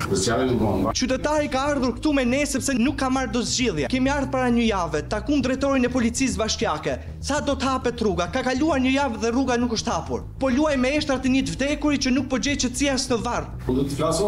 Patjetër, por të kam ardhur. Për këtë policia që po nderoj, se nuk jam as kriminal. Pyetja janë shumë e thjeshtë. Do të hapet rruga. Vull vazhdoni lutem. Nuk është normale kjo. Ju mund të vini brenda. Unë jam këtu si gazetar dhe gazetari ka dhe një operator me vete. Okej, atëherë do të filmoj dhe unë. Patjetër, ne jemi transparent dhe nuk kemi asgjë për të fshehur. Jemi gati. Aksion kryetar. Zyrtarisht. Kush e bën ligjin në Ballsh? Bën ligj. Fakt ligji është si Maliqi. Se për disa funksionon, për disa jo. Nuk e njoh më ligjin. Ideja është një ligjin mirë dhe të hap një rrugë. Okej, çfarë do të vazhdoj debati, mund të vazhdoj sa duhet. Ne duam një zgjidhje. Siç po më filloni nga sfera zoti Ismailaj, mund të më keni përballë, unë sot drejtoj ku ta hapet erën. Po, se jo nuk do të kemi diçka se nuk ka kuptim. Nuk ka si kemi as të bllokohet ajo rruga. E kupton se aja kemi luajtur e shtracon dikurin, po i kaloni në vetë gjyqësi këta njerëz. Ky zotëria ka ardhur nga Italia për t'i bërë varrin vllaj dhe nuk kalon dot. Mos luaj me ndjenjat emocionale të njerëzve. Për dinin tuaj jam unë shumë i shqetësuar se sa ju për rastin konkret. E shohin, prandaj ka mbetur rruga 2 muaj pa u hapur. Janë totalisht fakte të deformuara.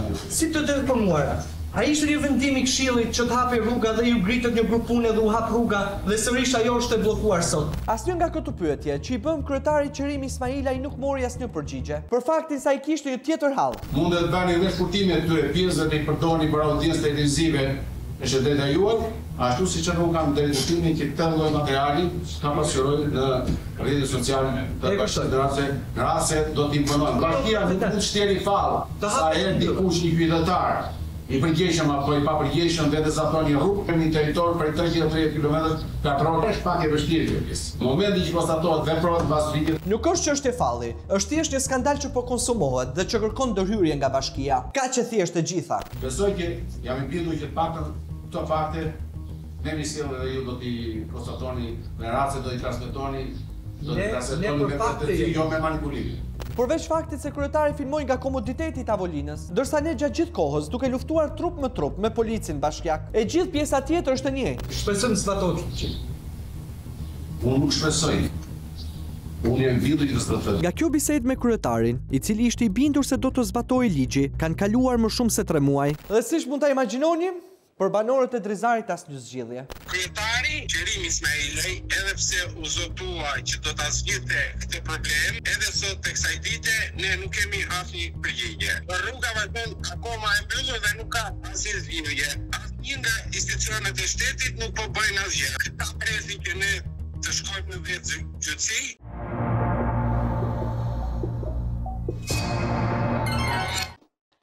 A jeni gati të shkojmë në një vend që ne të Piranjat e kemi shumë për zemër? Është vendi në fakt që kemi më shumë për zemër në Shqipëri, Roskoveci. Por këtë herë nuk do të shkojmë të takojmë kryetarin e bashkisë zonjën Bufi, por të mbushemi me gaz. Me gaz? Me gaz? Më fal, jo se të dëgjova dhe ishim kështu si. Më fal, me gaz çfarë do shkojmë? Do shkojmë të mbushim gaz apo do mbushemi me gaz apo do shkarkojmë gaz, se nuk e kuptova. Ky është një lloj tjetër gazi. Se? Tani është një lloj tjetër gazi. Është gazpacho? Jo tamam. Gazbardo? Ja, gazbardo. Gazi pra është? Janë gazra more që mund të hedhin në erë. Po edhe gazrat që të hedhin në erë janë gazra lloj-lloje, domethënë ka gazra natyror, ka dhe gazra biologjik që njeriu vetë, domethënë kjo është natyrë gazmore dhe po që siç kur ha grosh bëhesh natyrë gazmore dhe ke gaz shumë. Ka lidhje me këtë. Unë tani që po ma thuan fat. E ndjen? E ndjen? Çfarë ndjem? Vjen nga këtej më duket, ë? E ndjen? Vjen eragaz mo. Po eragaz. Është eragaz. Po ne këtu s'kemi kështu bombula gazi. Është. Apo është ashtu gaz tjetër? Çu na bëna thoni është tjetër. Edhe nuk është normale tash. Ke parasysh? Nuk e di, unë dua rritje rrok. Jo, për zotin nuk e di domethënë. Të jesh Piranja për herë të parë dhe të mbushesh me gaz në skenë në këtë lloj forme, unë nuk arrita të kuptoj. Për të thënë mirë se erdhe. Mirë se erdhe, anqë se keni zakon është tjetër që se ka vende. Me që jemi të gazi, Piranja jon, Prear Derista i dha gaz. Makinës së tij me gaz. Për të shkuar drejt Roskovecit dhe për të hetuar këtë aferë me gaz pa licencë. Lot gaz. Jepi Prear. Me gaz e hare. Bravo.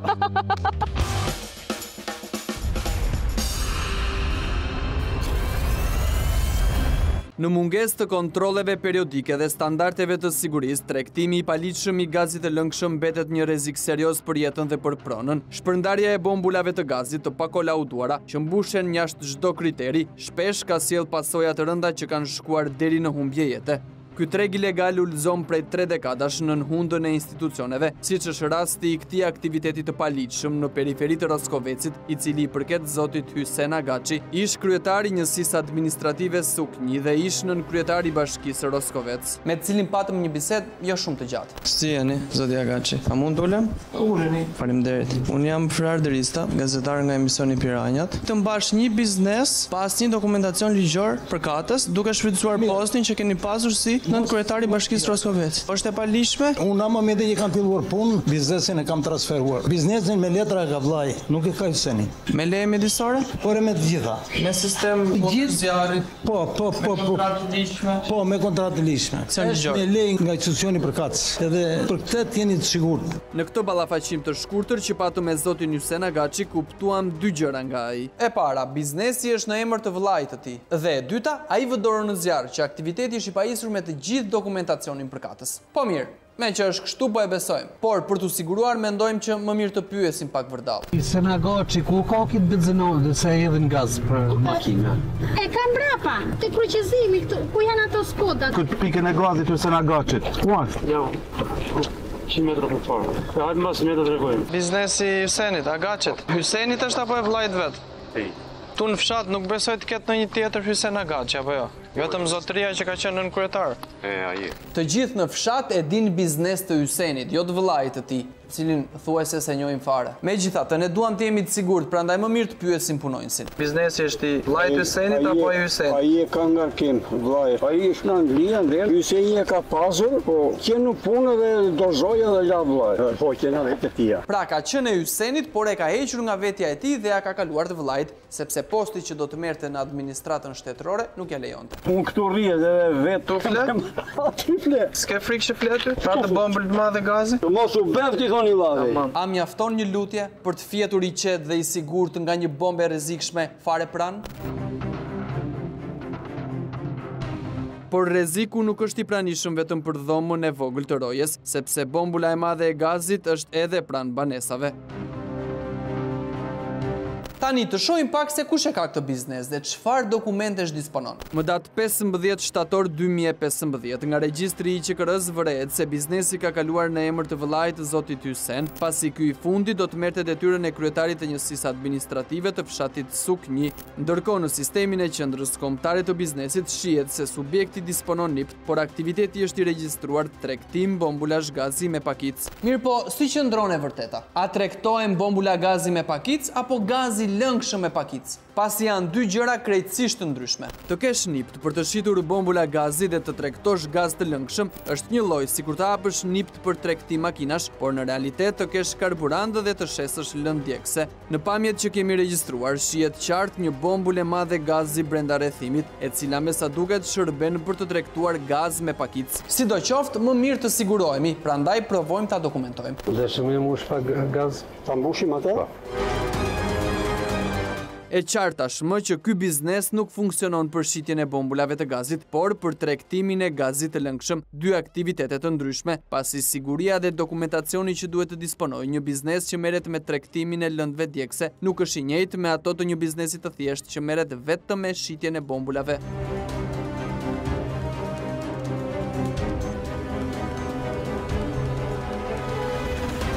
Kushtet në të cilat punon ky zotër janë skandaloze, që tek tavolina e bukës dhe dhoma e ndenjes, të cilat janë pak metra larg bombulës së madhe të gazit, tek mungesa e veshjeve kundër zjarrit dhe tek telat e korrentit të varur në çdo cep. Duke rrezikuar jetën e tij, por jo vetëm, sepse përreth ka edhe klientë të tjerë. Pasi e mbush bombulën me gaz, punojnë si has vështirësi në montim, sepse dukshëm nuk është i profesionit. Më në fund gjithçka shkoi mirë, paguajmë lekët, por nuk marrim kuponin tatimor për shërbimin e kryer. Një faturë kështu, a mundën se na duhet nesër na kërkojnë faturë kështu. Sa po jem dora se s'ka nuk ka punë. Thuhet 12.000 lekë sa bune. Ne paguam 12.000, por në faturë 11 janë shkruar. Sepse në paligjshmëri pronari ja fut shtetit, ndërsa punëtori pronarit, por le të rikthehemi pak te pjesa e dokumentacionit. E kush mund të na sqarojë më mirë se pronari historik i kësaj pike, zoti Ysen Agaçi? Me leje mjedisore? Por me të gjitha. Në fakt jo të gjitha. Përgjigjen e parë morëm nga Agjencia Kombëtare e Mjedisit, e cila më datë 10 shtator 2025 na informoi se biznesi në fjalë nuk e disponon lejen e dur mjedisore për ushtrimin e aktivitetit të tregtimit të gazit të lëngshëm. Me sistem zjarrit. Po, me kontratë të lishme. Është me lejë nga institucioni përkatës. Edhe për këtë jeni të sigurt. Dhe përgjigjen e dytë e morëm nga institucioni përkatës. Në shkresën zyrtare që mban datën 19 shtator, Bashkia Roskovec na bën me dije se subjekti në fjalë ushtronte aktivitetin pa licencën përkatëse për tregtimin e gazit të lëngshëm, madje nuk rezulton i regjistruar pranë zyrës së tatim taksave si biznes aktiv. E thënë troç, nuk paguan taksa në shtet. Pik. Dhe këtë shkelje të rënd ligjore, bashkia e justifikon me mos identifikimin e subjektit nga inspektorët e tatim taksave, si dhe nga inspektori i parandalimit në sektorin e mbrojtjes nga zjarri dhe shpëtimi. Të ishim në Amerikë do e besonim, ose thënë ndryshe do gënjenin veten duke thënë është vend i madh. Por të mos dish biznesin e kryetarit fshatit, për të qenë sinqert, nuk binda s'pak. Megjithatë, me një shkresë zyrtare në nënshkruar nga kryetaria e bashkisë, zonja Majlinda Bufi, na bëhet me dije se pas evidentimit të rastit janë marrë masa për ndërprerjen e aktivitetit dhe vijimin e procedurave të mëtejshme. Gjithashtu, kryetaria sqaron se ka vepruar me dorë të hekurt, duke marrë masa disiplinore ndaj punonjësve përkatës për neglizhencë dhe mos përmbushje të detyrës. Megjithatë, vazhdojmë të jemi disi mosbesues, sepse në atë vend aq të vogël, ku çdo kush di çdo gjë, si ka mundësi vetëm inspektorët nuk e din? Apo mos ndoshta lidhjet politike të ish kryetarit kanë qenë aq të forta, saqë askush nuk guxonte të afrohej në biznesin e tij? Sepse duhet sqaruar mirë që zoti Agaçi edhe pa funksion në administrat dhe i dal në pension, angazhohet politikisht si aset i vyer në kohë zgjedhjesh, jo vetëm në zonë, por edhe për te kufive, siç ishte rasti i udhëtimit në Londër, takim në të cilin nuk mund të mungonte një foto e bukur e kryetares Bufi me dy vëllezërit Agaçi, ish-nën kryetarin dhe pronarin me letra të biznesit të gazit. Sidoqoftë, për te këtyre lidhjeve të forta me sfond politik, diçka arritëm të bënim në të mirë të sigurisë së banorëve të fshatit Suknji, sepse zonja Bufi ka urdhëruar evidentimin e të gjitha objekteve që mbartin rrezik për rënje zjarri për shkak të aktivitetit që ushtrohet në to, si dhe premton marrje masash për forcimin e strukturave të inspektimit në terren dhe tatim taksave për të parandaluar dhe identifikuar aktivitetet e palicencuara. Me gjithë këto zjarre që kapluan vendin ton këtë vit dhe me gjithë këto biznese që operojnë me kafe e me miq për t'ju shmangur detyrimeve ligjore, kemi besim që kryetaria Bufi ta ketë marrë seriozisht situatën.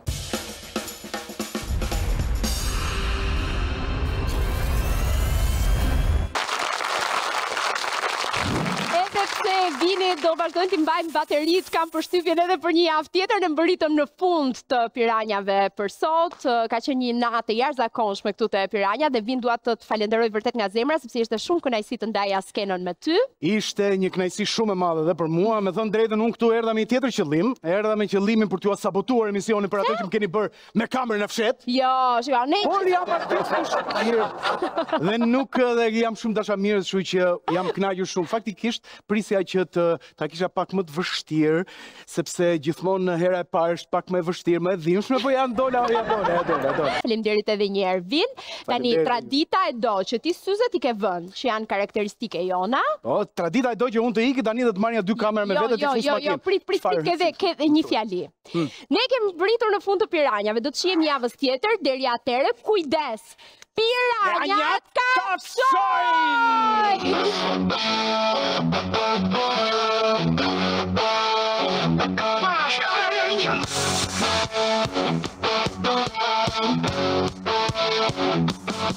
Që nga jugu në veri me të rënjë e rësirë, në përfusha, në përkodra, vëshëllenjë e kërësirë.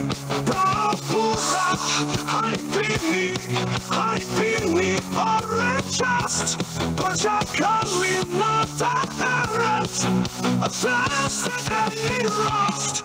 Hani pini dhe rompeni, ushti qepën, ushti jajka, të paprekju qepti breka, milionarju suri tërka. Hani pini, romeni.